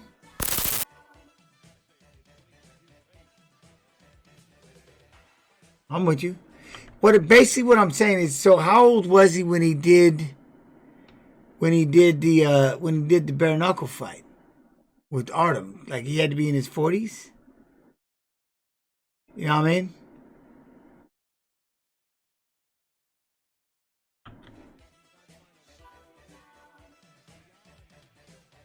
Well, it just, again, I mean, I'm not here to tell anybody how to be a fighter or to be a fighter or anything like that. Easy. I'm not saying that, but what I'm saying is, how do I put this? In a world where you only get one life. All right, and people do what they love, right? You would think you only get reflex with the follow. You only get one life, yeah. And people say that it's short, and people say, you know what I mean, whatever. Point is, you got to do what you love. You got to do what you're passionate about. You got to find the things that are gonna put a smile on your face. Yeah, we have to worry about the future because, I mean, everybody wants to plan on living a long life, but there's no guarantees. So up until that point, you got to do the things that you love, right? So for me I know a lot of people that have, like I said, they've done it the quote unquote right way. They got out of college. They went straight to work. They worked their asses off. They got their retirement. They started going on their retirement. 2 years later, my man got a little overweight, and I remember I had a friend of mine tell me, he's like, man, I wish I'd have done this. I wish I'd have done this. At the end of the day, that's the ultimate thing, right? I think for anybody, I wish I would have done this and this. That's going to be the hardest thing in the world. The regrets are going to be through the fucking roof. They're going to be astronomical. They're going to be hard. And that's for anybody. Even me, I had, like I said, winning the world title, fighting stuff, but I still had regrets. So I had to literally try to make this change and fix the way I fucking look at stuff and fix the way that I think and fix the way that I'll put a smile on my face, right? Because otherwise, you're just going to have a shit ton of regrets. I know people that have everything in the world but happiness. They have all the money in the world. They have everything in the world but a smile on their fucking face. And go ask them what they would do with that. They would trade it all in. But here's the people over here with the smile on their face going, easy for you to say, you rich. Of course you can say you want to have a smile. But then they're like, well, easy for you to say because you didn't try as hard. You didn't work your ass off. You didn't do the things I did to get there. Right? So it's a fine line of everything. Okay? But at the end of the day, the biggest thing you have to be, like I said, when you have to learn how to be your own best friend, the reason why you got to learn how to be your own best friend is you have to love the moment that you're in. And you have to be able to respect and do this. And you have to have a smile on your face. You got to learn how to say good shit to yourself. Because this is your life. You're living it. There's only fucking one. But money does buy happiness. If you're already happy, put it this way. Money, if you're already happy, money is a motherfucking yeet for that happiness. Right? Oh, it's the yeah. Because now it gives you the opportunities. And not. But, am I rich? Rich in life. I said it 1,000 times. Rich in life. And that's what I am. I am where I want to be when it comes to that. Financially, hell no. I got all kinds of work to do, like everybody else. You know what I mean? I'm streaming. You know what I'm saying? And having fun doing it. I'm enjoying it. But I'm rich in life. And that's what I'm telling you is money comes with that. Money may not be there with it. But if you're rich in life, you have a fucking smile on your face. Like I said, I know people right now that have all the money in the world. And they what they're doing is they're out there doing these, they like money is not their issue. Living a life worth living. You know what I mean? Going out there and experiencing and seeing shit and fucking finding out, like, eat the bad food, eat the good food, try this, fucking get out there and live a goddamn life, travel. I know people that have never left their hometown. My baby brother is one of them. But here's the deal. He's happier than shit. I've got a brother serving 55 years in prison. I'll be goddamned, he's not exactly miserable right now. He's got a badass girl, his girlfriend loves him to death. She loves him to death. And he's kind of content with what he's doing. My point is this. Just find the little things. That's all you got to do. You got to find the little things that keep a smile on your face. And if today is worth it, that's all that matters.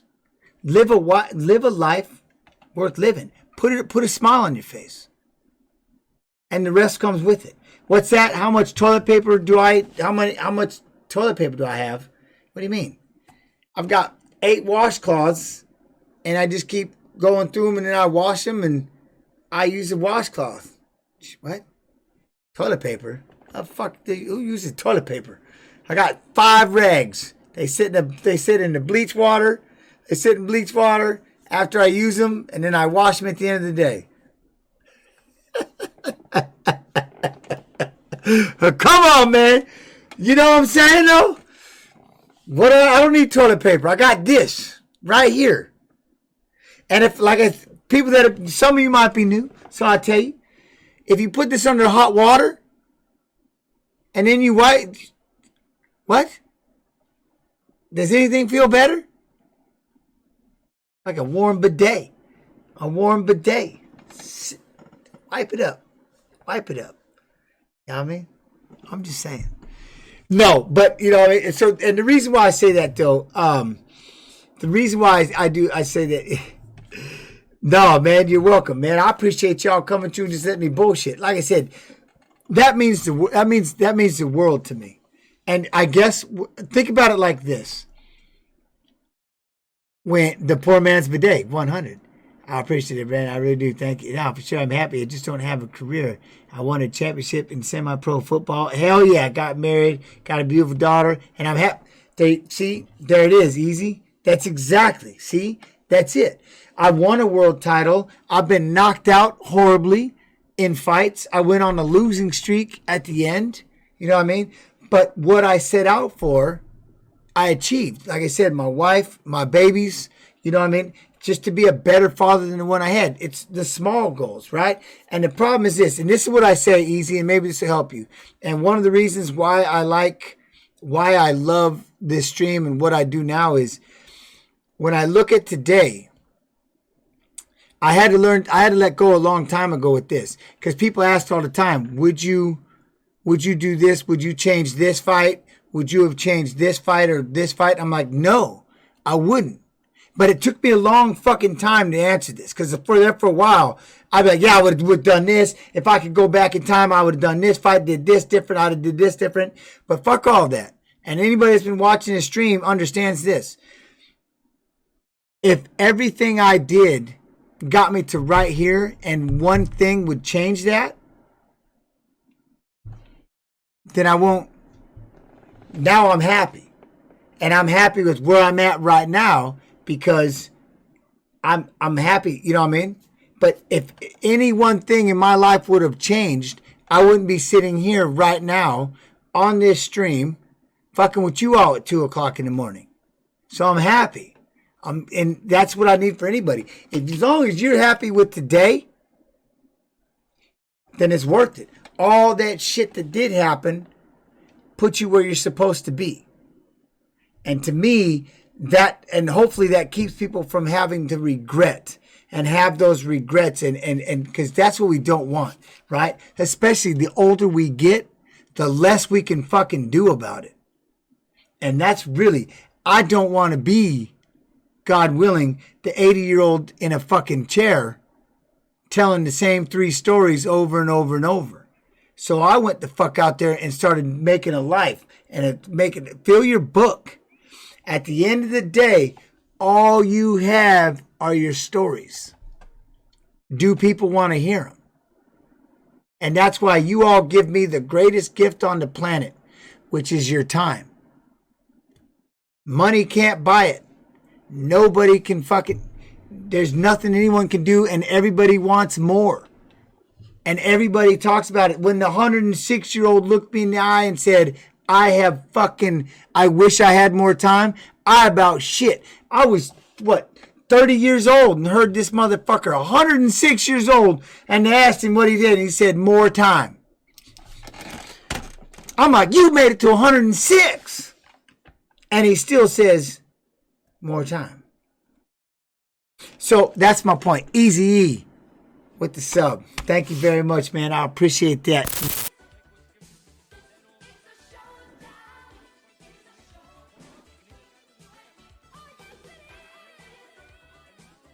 See, it's one thing, but you see the difference watching him just do this fight right here and then watch what he was doing in the bare knuckle. He's so calm. So it's good to see this video when he actually has some confidence and stuff. He's got a little swagger, right? Me, I'm Chicago time. So I normally go till 2, but y'all got me kicking ass. So I'm going to go a little longer. I'm going to go till 3. Huh. And that, hey, see, Bow, you with me, man. That's the thing. My babies and everybody, fucking, hey, with the quarantine the way it is, it's like, fuck it. Sleep during the day and stay up at night. Nighttime's better. Ain't nobody walking around. It's nice. Appreciate it. You know what I mean? Merc for Skills 705 with that sub. T-Wall, man. T-Wall, thank y'all. Appreciate that.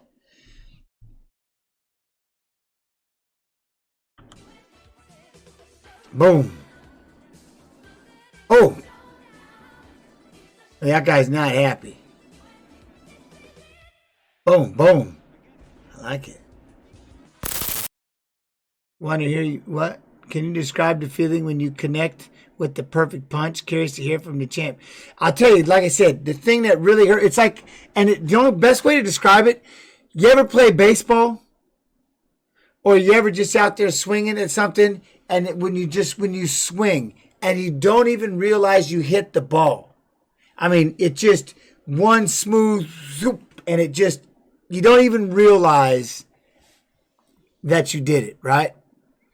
That's what it's like when you get to go out there and just bam, and then it just, and you threw that shot, and everything just falls. The world just plops, right? And it's like you get that initial, oh yeah. But when you hit somebody, that to me is what it's like. When you just know it, you throw it, you can feel it, and it just goes. Which is why I'm such a big fan of Conor McGregor, because he has such belief in his left hand that it's damn near spooky. But it gets him out of, it gives him so many opportunities because he doesn't hesitate. Again, using Paulie as the perfect example, okay? Paulie in that bare knuckle fight, scared to death. Hesitant. Now we're watching this goddamn video, and this motherfucker's got disco grooves.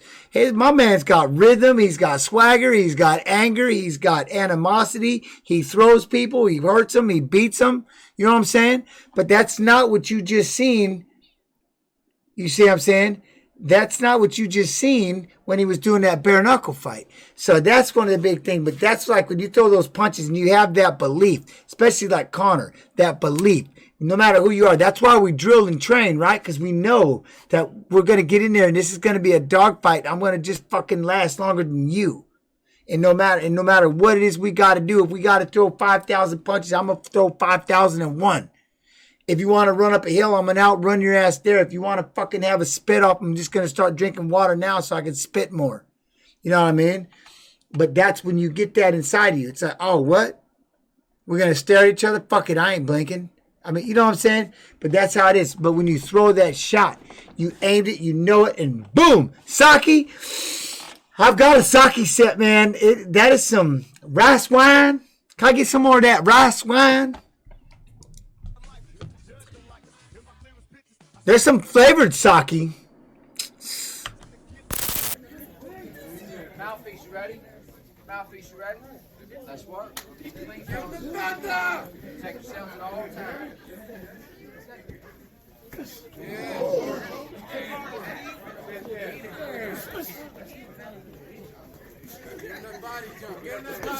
Oh, good right hand. Look at those two jabs right there. Those two jabs. Beautiful. Boom.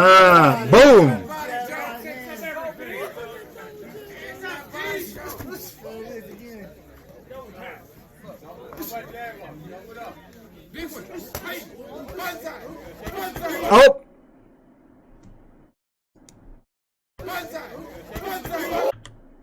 Because there's no replay. So here.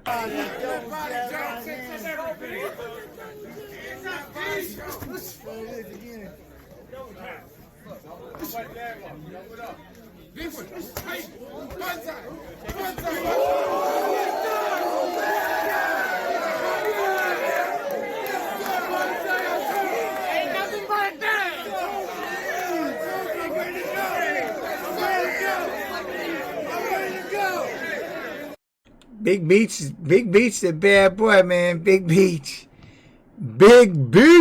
man, crazy.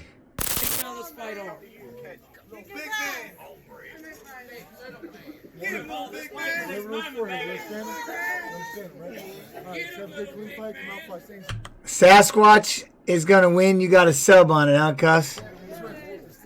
Ready? Ready? Let's fight! Stay on him.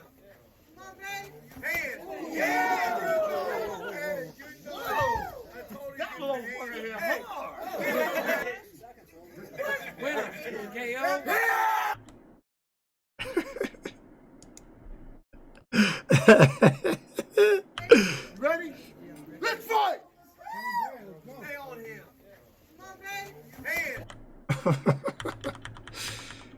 Look at what you don't want to do when a guy comes at you. Put both your hands out and close your eyes. Like the two worst things you can do in a fight, he just did. Right? Reach out and close your eyes because you know that they're getting closer. You know what I mean? Who gets it? Yeah, you just hit a rando. Just hit a rando. It's up to you. Mouthpiece, you ready? Let's keep it clean, fellas. Let's work.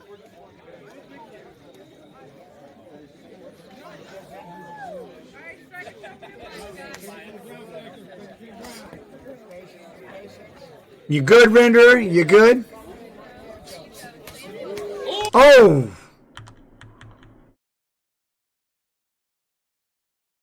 One day this kid in the black shorts is going to be a savage, but right now, boom. Gotta be careful. Gotta be careful.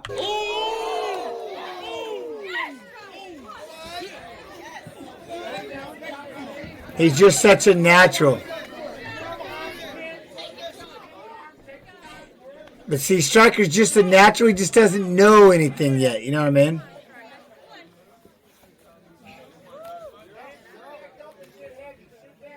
JROC was the official winner.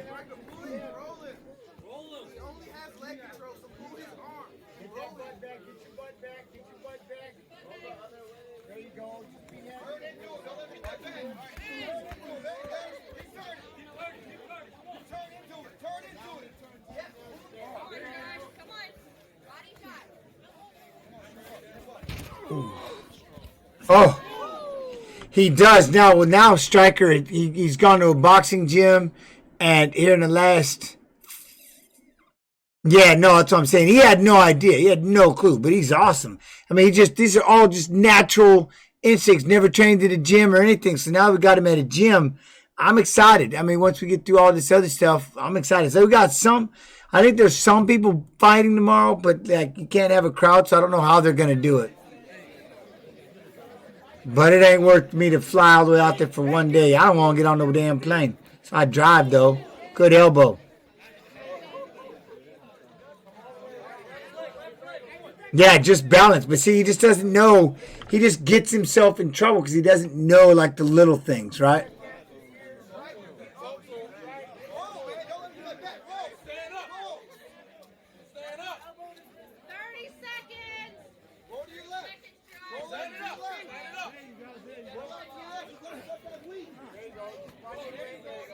See, I mean, all that rolling around just got him back in trouble. And now he's got to worry about the rear naked choke and shit.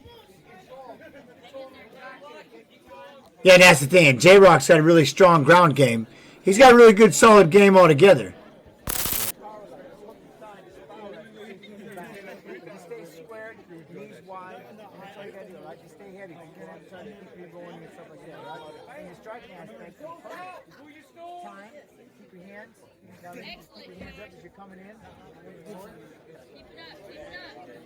Yeah.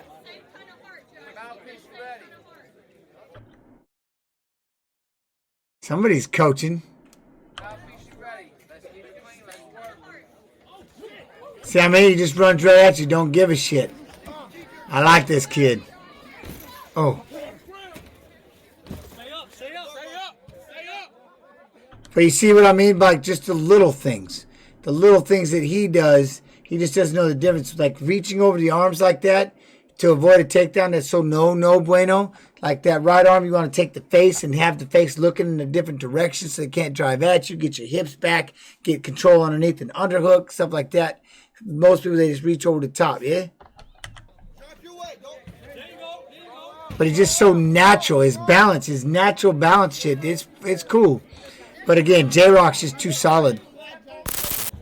It would have been better. I mean, yes and no. I think the biggest thing would have been best to do is get your legs back and try to sprawl him face down, snap him down to the ground, spin around behind, and start working from that direction rather than, because again, a lot of problems if you go over the top, if you sit for the guillotine from standing and you end up getting bumped and fall into a bad position, now you're on your back and they're like here like this, right? So preferably, if you can, snapping them down, especially if their head's down. Where JROC was messing up was his head was low. So you can get his head, snap that head down, snap him down, and get your legs back. The biggest thing you got to do is get your legs back. Because what am I trying to do if I'm driving forward? I'm trying to grab your legs so I can pull them into me. Your job is to make sure I don't Get those legs pulled in, right? Keep that head down, snap it down. The problem, like I said, sitting down with the guillotine in that position, there's still a lot of transition. There's a lot of space that can still happen. So you see it a lot of times. People go from standing to sitting down to a guillotine, and by the time they hit the floor, boop, he's already popped the fuck out, and now dude's on his back. Yo, Elevated, thank you very much. I appreciate it with the Twitch Prime. Hell yeah. Thank you very much for the 2 months, my friend. Oh, hey, what weight class would I be at 5'8", 160? 20 pounds either way is kind of the deal, right? And maybe rear naked choke. See, go for the back, work your way around. Then once you're on the floor and you start working around, then you can sit down for a guillotine or something like that. But control-wise, always try to snap them down and always, like I said, sprawl and brawl for the longest time. But they go about 20 pounds either side, easy, would be the biggest thing. And then little old me was in here earlier, but probably well past their bedtime. But they put the fights together. Oh, I'm pretty damn sure you built. That's what I'm saying. You just 20 pounds either direction, you could fight. See, look at that. He's just got an uncanny balance and ability to throw that kick and throw that right hand. He's just got natural ability, which is no idea what he's doing.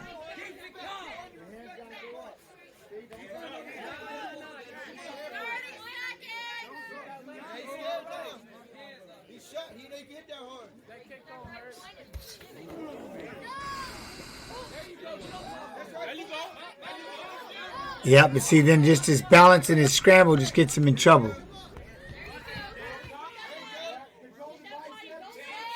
Yeah, I wouldn't mess around. Like I said, I wouldn't worry about if you're ever just to show up. Again, the one thing about fighting with these guys is this is all exhibition. Nobody's even getting quote unquote paid.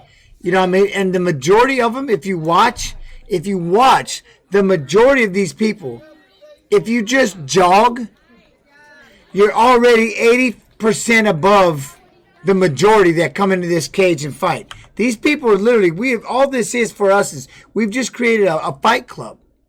Guns down, gloves up. It started off with being able to settle a beef, especially. And then people just started wanting to come in and they just wanted to test themselves.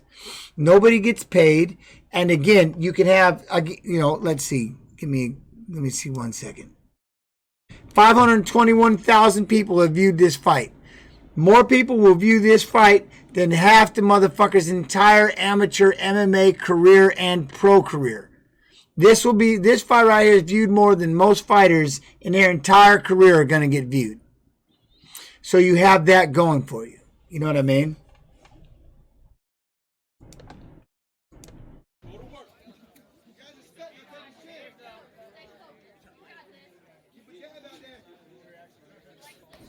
It's definitely a promo. And the other thing is, but see, here's the best part. What makes things the most important thing is when you add in a crowd, an unfamiliar face, and some cameras, you've created that anxiety. I know people hear me repeat myself a lot when I say that, but that's the one thing. Oh, Dave's won with the follow TY. That's the one thing that you've created that anxiety. So you're learning how to think. That's what you're getting. That's heads and shoulders above most of the people that go straight into MMA and fight. And that's why. Did I create the phrase dirty boxing? Yes. Well, I just started saying it because it was just things that you couldn't do in boxing. It was dirty boxing. Well, the pre-fight, but here's the thing. The pre-fight anxiety, the best and worst thing, is not as much as the hardest part is this. Right here. This is the anxiety, learning how to think in here and keep a clear enough mind that you can hear your coaches on the outside giving you that extra advantage, giving you the eyesights and the shit, helping you see things you can't see. But if you're out there and you have the tunnel vision and you've got all this anxiety and emotions built up, yeah, man.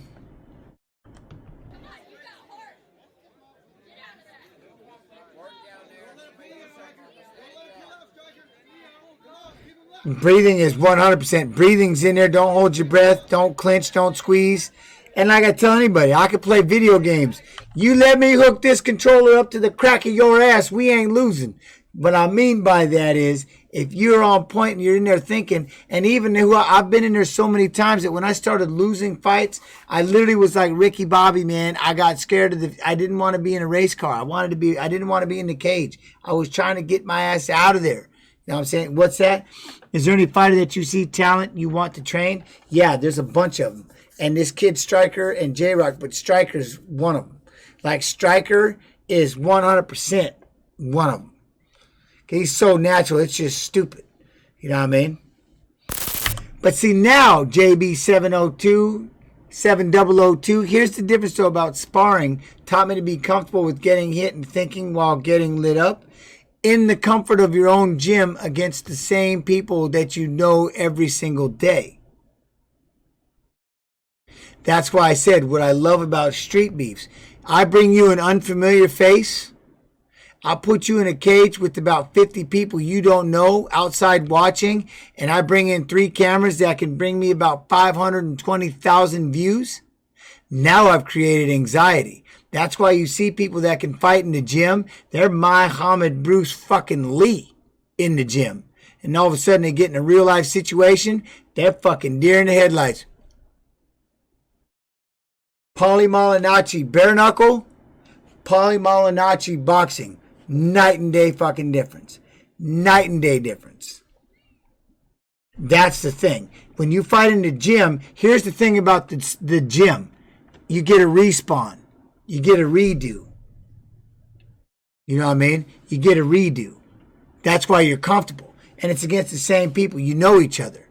If me and my best friend, if me and Matt Hughes were to get together right now, or Jeremy Horn or something, we'd be laughing our asses out, putting the gloves on, talking about how we're going to just beat the shit out of each other. But we know each other so well, it's going to just be fun because we're going to sit out there and do it. But now you bring somebody I've never met and you put him in the same cage with 10 people, now shit just got fucking real because you added in that anxiety. You know what I mean? We're not talking about Artem not being a slouch, Chief. We already went through the fight. And if you watch Paulie's footwork, everybody that watched it scared to death. He was scared to death fighting. He did not want to get hit. Compared to you watch his boxing, holy shit. When my man gets a little swagger and some confidence, fucking good Lord. You know what I mean? What's the oldest I think someone can fight elevated? When they don't love it anymore. When they can grind and train like they were 23 years old and they just let out the fucking gate. You know what I mean? When they were just let out the box. When there's no side distractions and they can give it 110% every time they're in their training. I don't know what age, you know what I mean? If you can pass all the physicals, who's to tell you can't be 50 years old and fight? If you got it, you know what I mean? Yeah, exactly. Look at Brady. 43 and still ripping. But he probably wakes up and has that excitement. The excitement to get in there and train and do the mundane shit. The excitement to get in there and diet and everything else. Like there's a part of me that still has all of that excitement. It's just tough. Who hit me the hardest out of everyone? Stephen Bozo Pauling. And the reason why I say that is because I was conscious in every one of them. It's the shots you don't see that knock your ass out, right? I've been, obviously, people that knocked me out, they fucking, you know what I'm saying? They hit hard. But I could see these punches, but they would just bounce off the side of my head, and I would just be like, fuck me. I remember thinking, these hurt so bad. You know what I mean? Look at that comma. Yo, comma, what the follow TY, comma. What? So the story, I was in college and I was making a pig nose. I was up against the window and I was making a pig nose and I had my teeth up against the glass and my friend goes, pop, and he hit the window. I go, oh my God. Like what? I was like, holy fuck, you just broke my tooth. And then literally 2 days later, this thing blew open. So I lost my tooth. My ear blew up. It's hanging over here. I go home to visit my mother and she looks at me in damn near tears. Says, holy shit, what the fuck happened to you? I'm like, what? She's like, you weren't the handsomest motherfucker before you left, but god dang, son. I'm like, I know. Thank you, Tornux. Yes, but yes. So you're hearing it from me. Keep in mind that as much as I do appreciate your subs, nothing will get you banned faster than a fucking troll link. I will go shithouse crazy. And the other, here's the one thing. It's been a minute, so I may have to go back real fast. We're gonna have a conversation. I'll hit play. Fuck it. I'm gonna hit play while we do it. All right. But here's one thing I don't, because I love rapping with everybody in chat. I try to pay attention to chat as much as possible. When you see me looking like this is what I'm doing, is looking at chat. All right, my camera here on this monitor and all my videos on this monitor. Point is, sometimes I miss what somebody posts. And I had somebody literally tell me I was a piece of shit. Tweeted me how he wasted $1 on me. And he would just shake my head. How I didn't, because I missed him. He got lost in the conversation sauce, and I forgot, or I didn't say something. And my man started coming at me on Twitter and shit. He started tweeting me and stuff. I'm a piece of shit. How this because he gave me a donut. It's fucking crazy. He got so mad. Did I grow up grappling, boxing, and both? Neither. I grew up neither. I grew up an abused child. I knew I could take a beating. And then they got me into wrestling. And I wrestled all the way through high school with the dream that one day I was going to be a boxing world champion because I wanted to change my name. And then I seen MMA when I was a senior in high school. I was like, oh, fuck me. Oh, this is happening. And I'm going to go be a world champion. My mother took one look at me and said, say what? I left my job. I was the head wrestling coach, and I was an officer at the high school, straight out of college. And I already had a job right at the high school. But there was just something, man, like I said, it was the teacher. The principal said it. The principal said, man, life is short, Jens, but your athletic window is a sliver. You can always come back after you fill your book. You can always come back and go chase your dream. You can always come back and share your story and work with kids. And I was like, because there was 30 people that would get for this job. And I said, all right, thank you very much. I packed everything up and moved to California. A week later, I was down there with Bob Shamrock. I met baby Nick Díaz, and I knew him for a little while, but then there was nothing there. And I'm like, well, fuck, I just left everything. I just moved out of my house. I just gave up everything. And so now I'm like, well, now what am I going to do? So I got on a train and went 2.5 days. 2.5 days out to Iowa. Sitting on a train, writing on a book how I was going to do this, I was going to do this, I was going to do this. Showed up with a bag of change. It's all I had. Dropped it, said, I'm ready. Fucking, I ended up fighting Phil Johns like within 2 weeks, knocked him unconscious, and then just kept going. This is senior gen. So I'm already a 2-time state champion. And so this is my senior year in high school. In high school.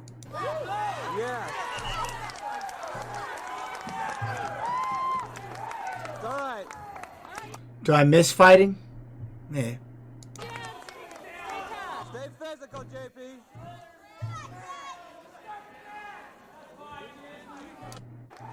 Look at the ref. Look at the referee. Watch this. I don't like this ref. He's like, look, I'm throwing my hands up. I'm like, what? Like, he didn't give me the takedown. So now he's going to give me a whole story. I'm not like, yeah, okay, whatever. I'm not even listening. I'm like, whatever. I go, shut up. Get away from me. I'm not, I was kind of a, was I a dick? Maybe. Good. Get your tilt. There's your tilt. There's your tilt.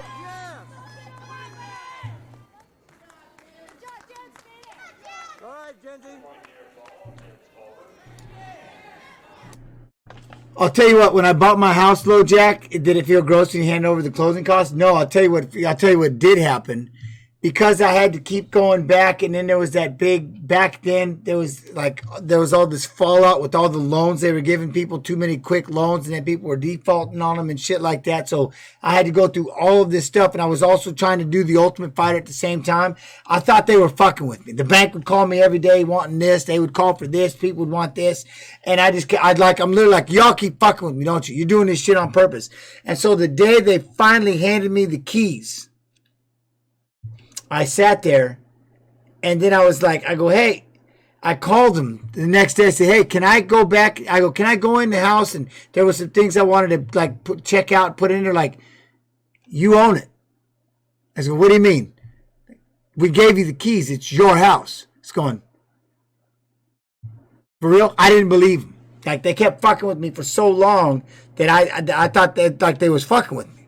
And they're like, no, it's really your house. I'm like, I can go in there. They're like, yeah, I can do whatever I want to the yard. Yeah, I'm like, oh, shit. But I don't touch the outside. I hate the outside. I got to paint bricks and shit. It looks like hell outside. I won't touch it. I don't give a fuck. I hate the outside. The outside can kiss my ass. I need to find somebody. If I can find somebody that wants to, that will teach me how to do, concrete and stuff, one, I'll film everything. I'll stream it. I'll build your business. I'll pay you. But I ain't doing it. I don't give a fuck. I'm not outdoors. Now, I'll do laundry and dishes because those things soothe me. I love laundry and I love dishes because no one else likes to do them. So I love doing them. But I hate. No, you know what though, Cuss? My neighbors love me. Oh, they love me. They love me to death. But yeah, no, they're like, gents. I go, whatever. Fine. I'll fix this. But whatever. And that's the thing. But I always want to learn how to do this shit, 100. But that's the deal, is I got to be a part of it. You know what I mean? Anyways, let the beating continue.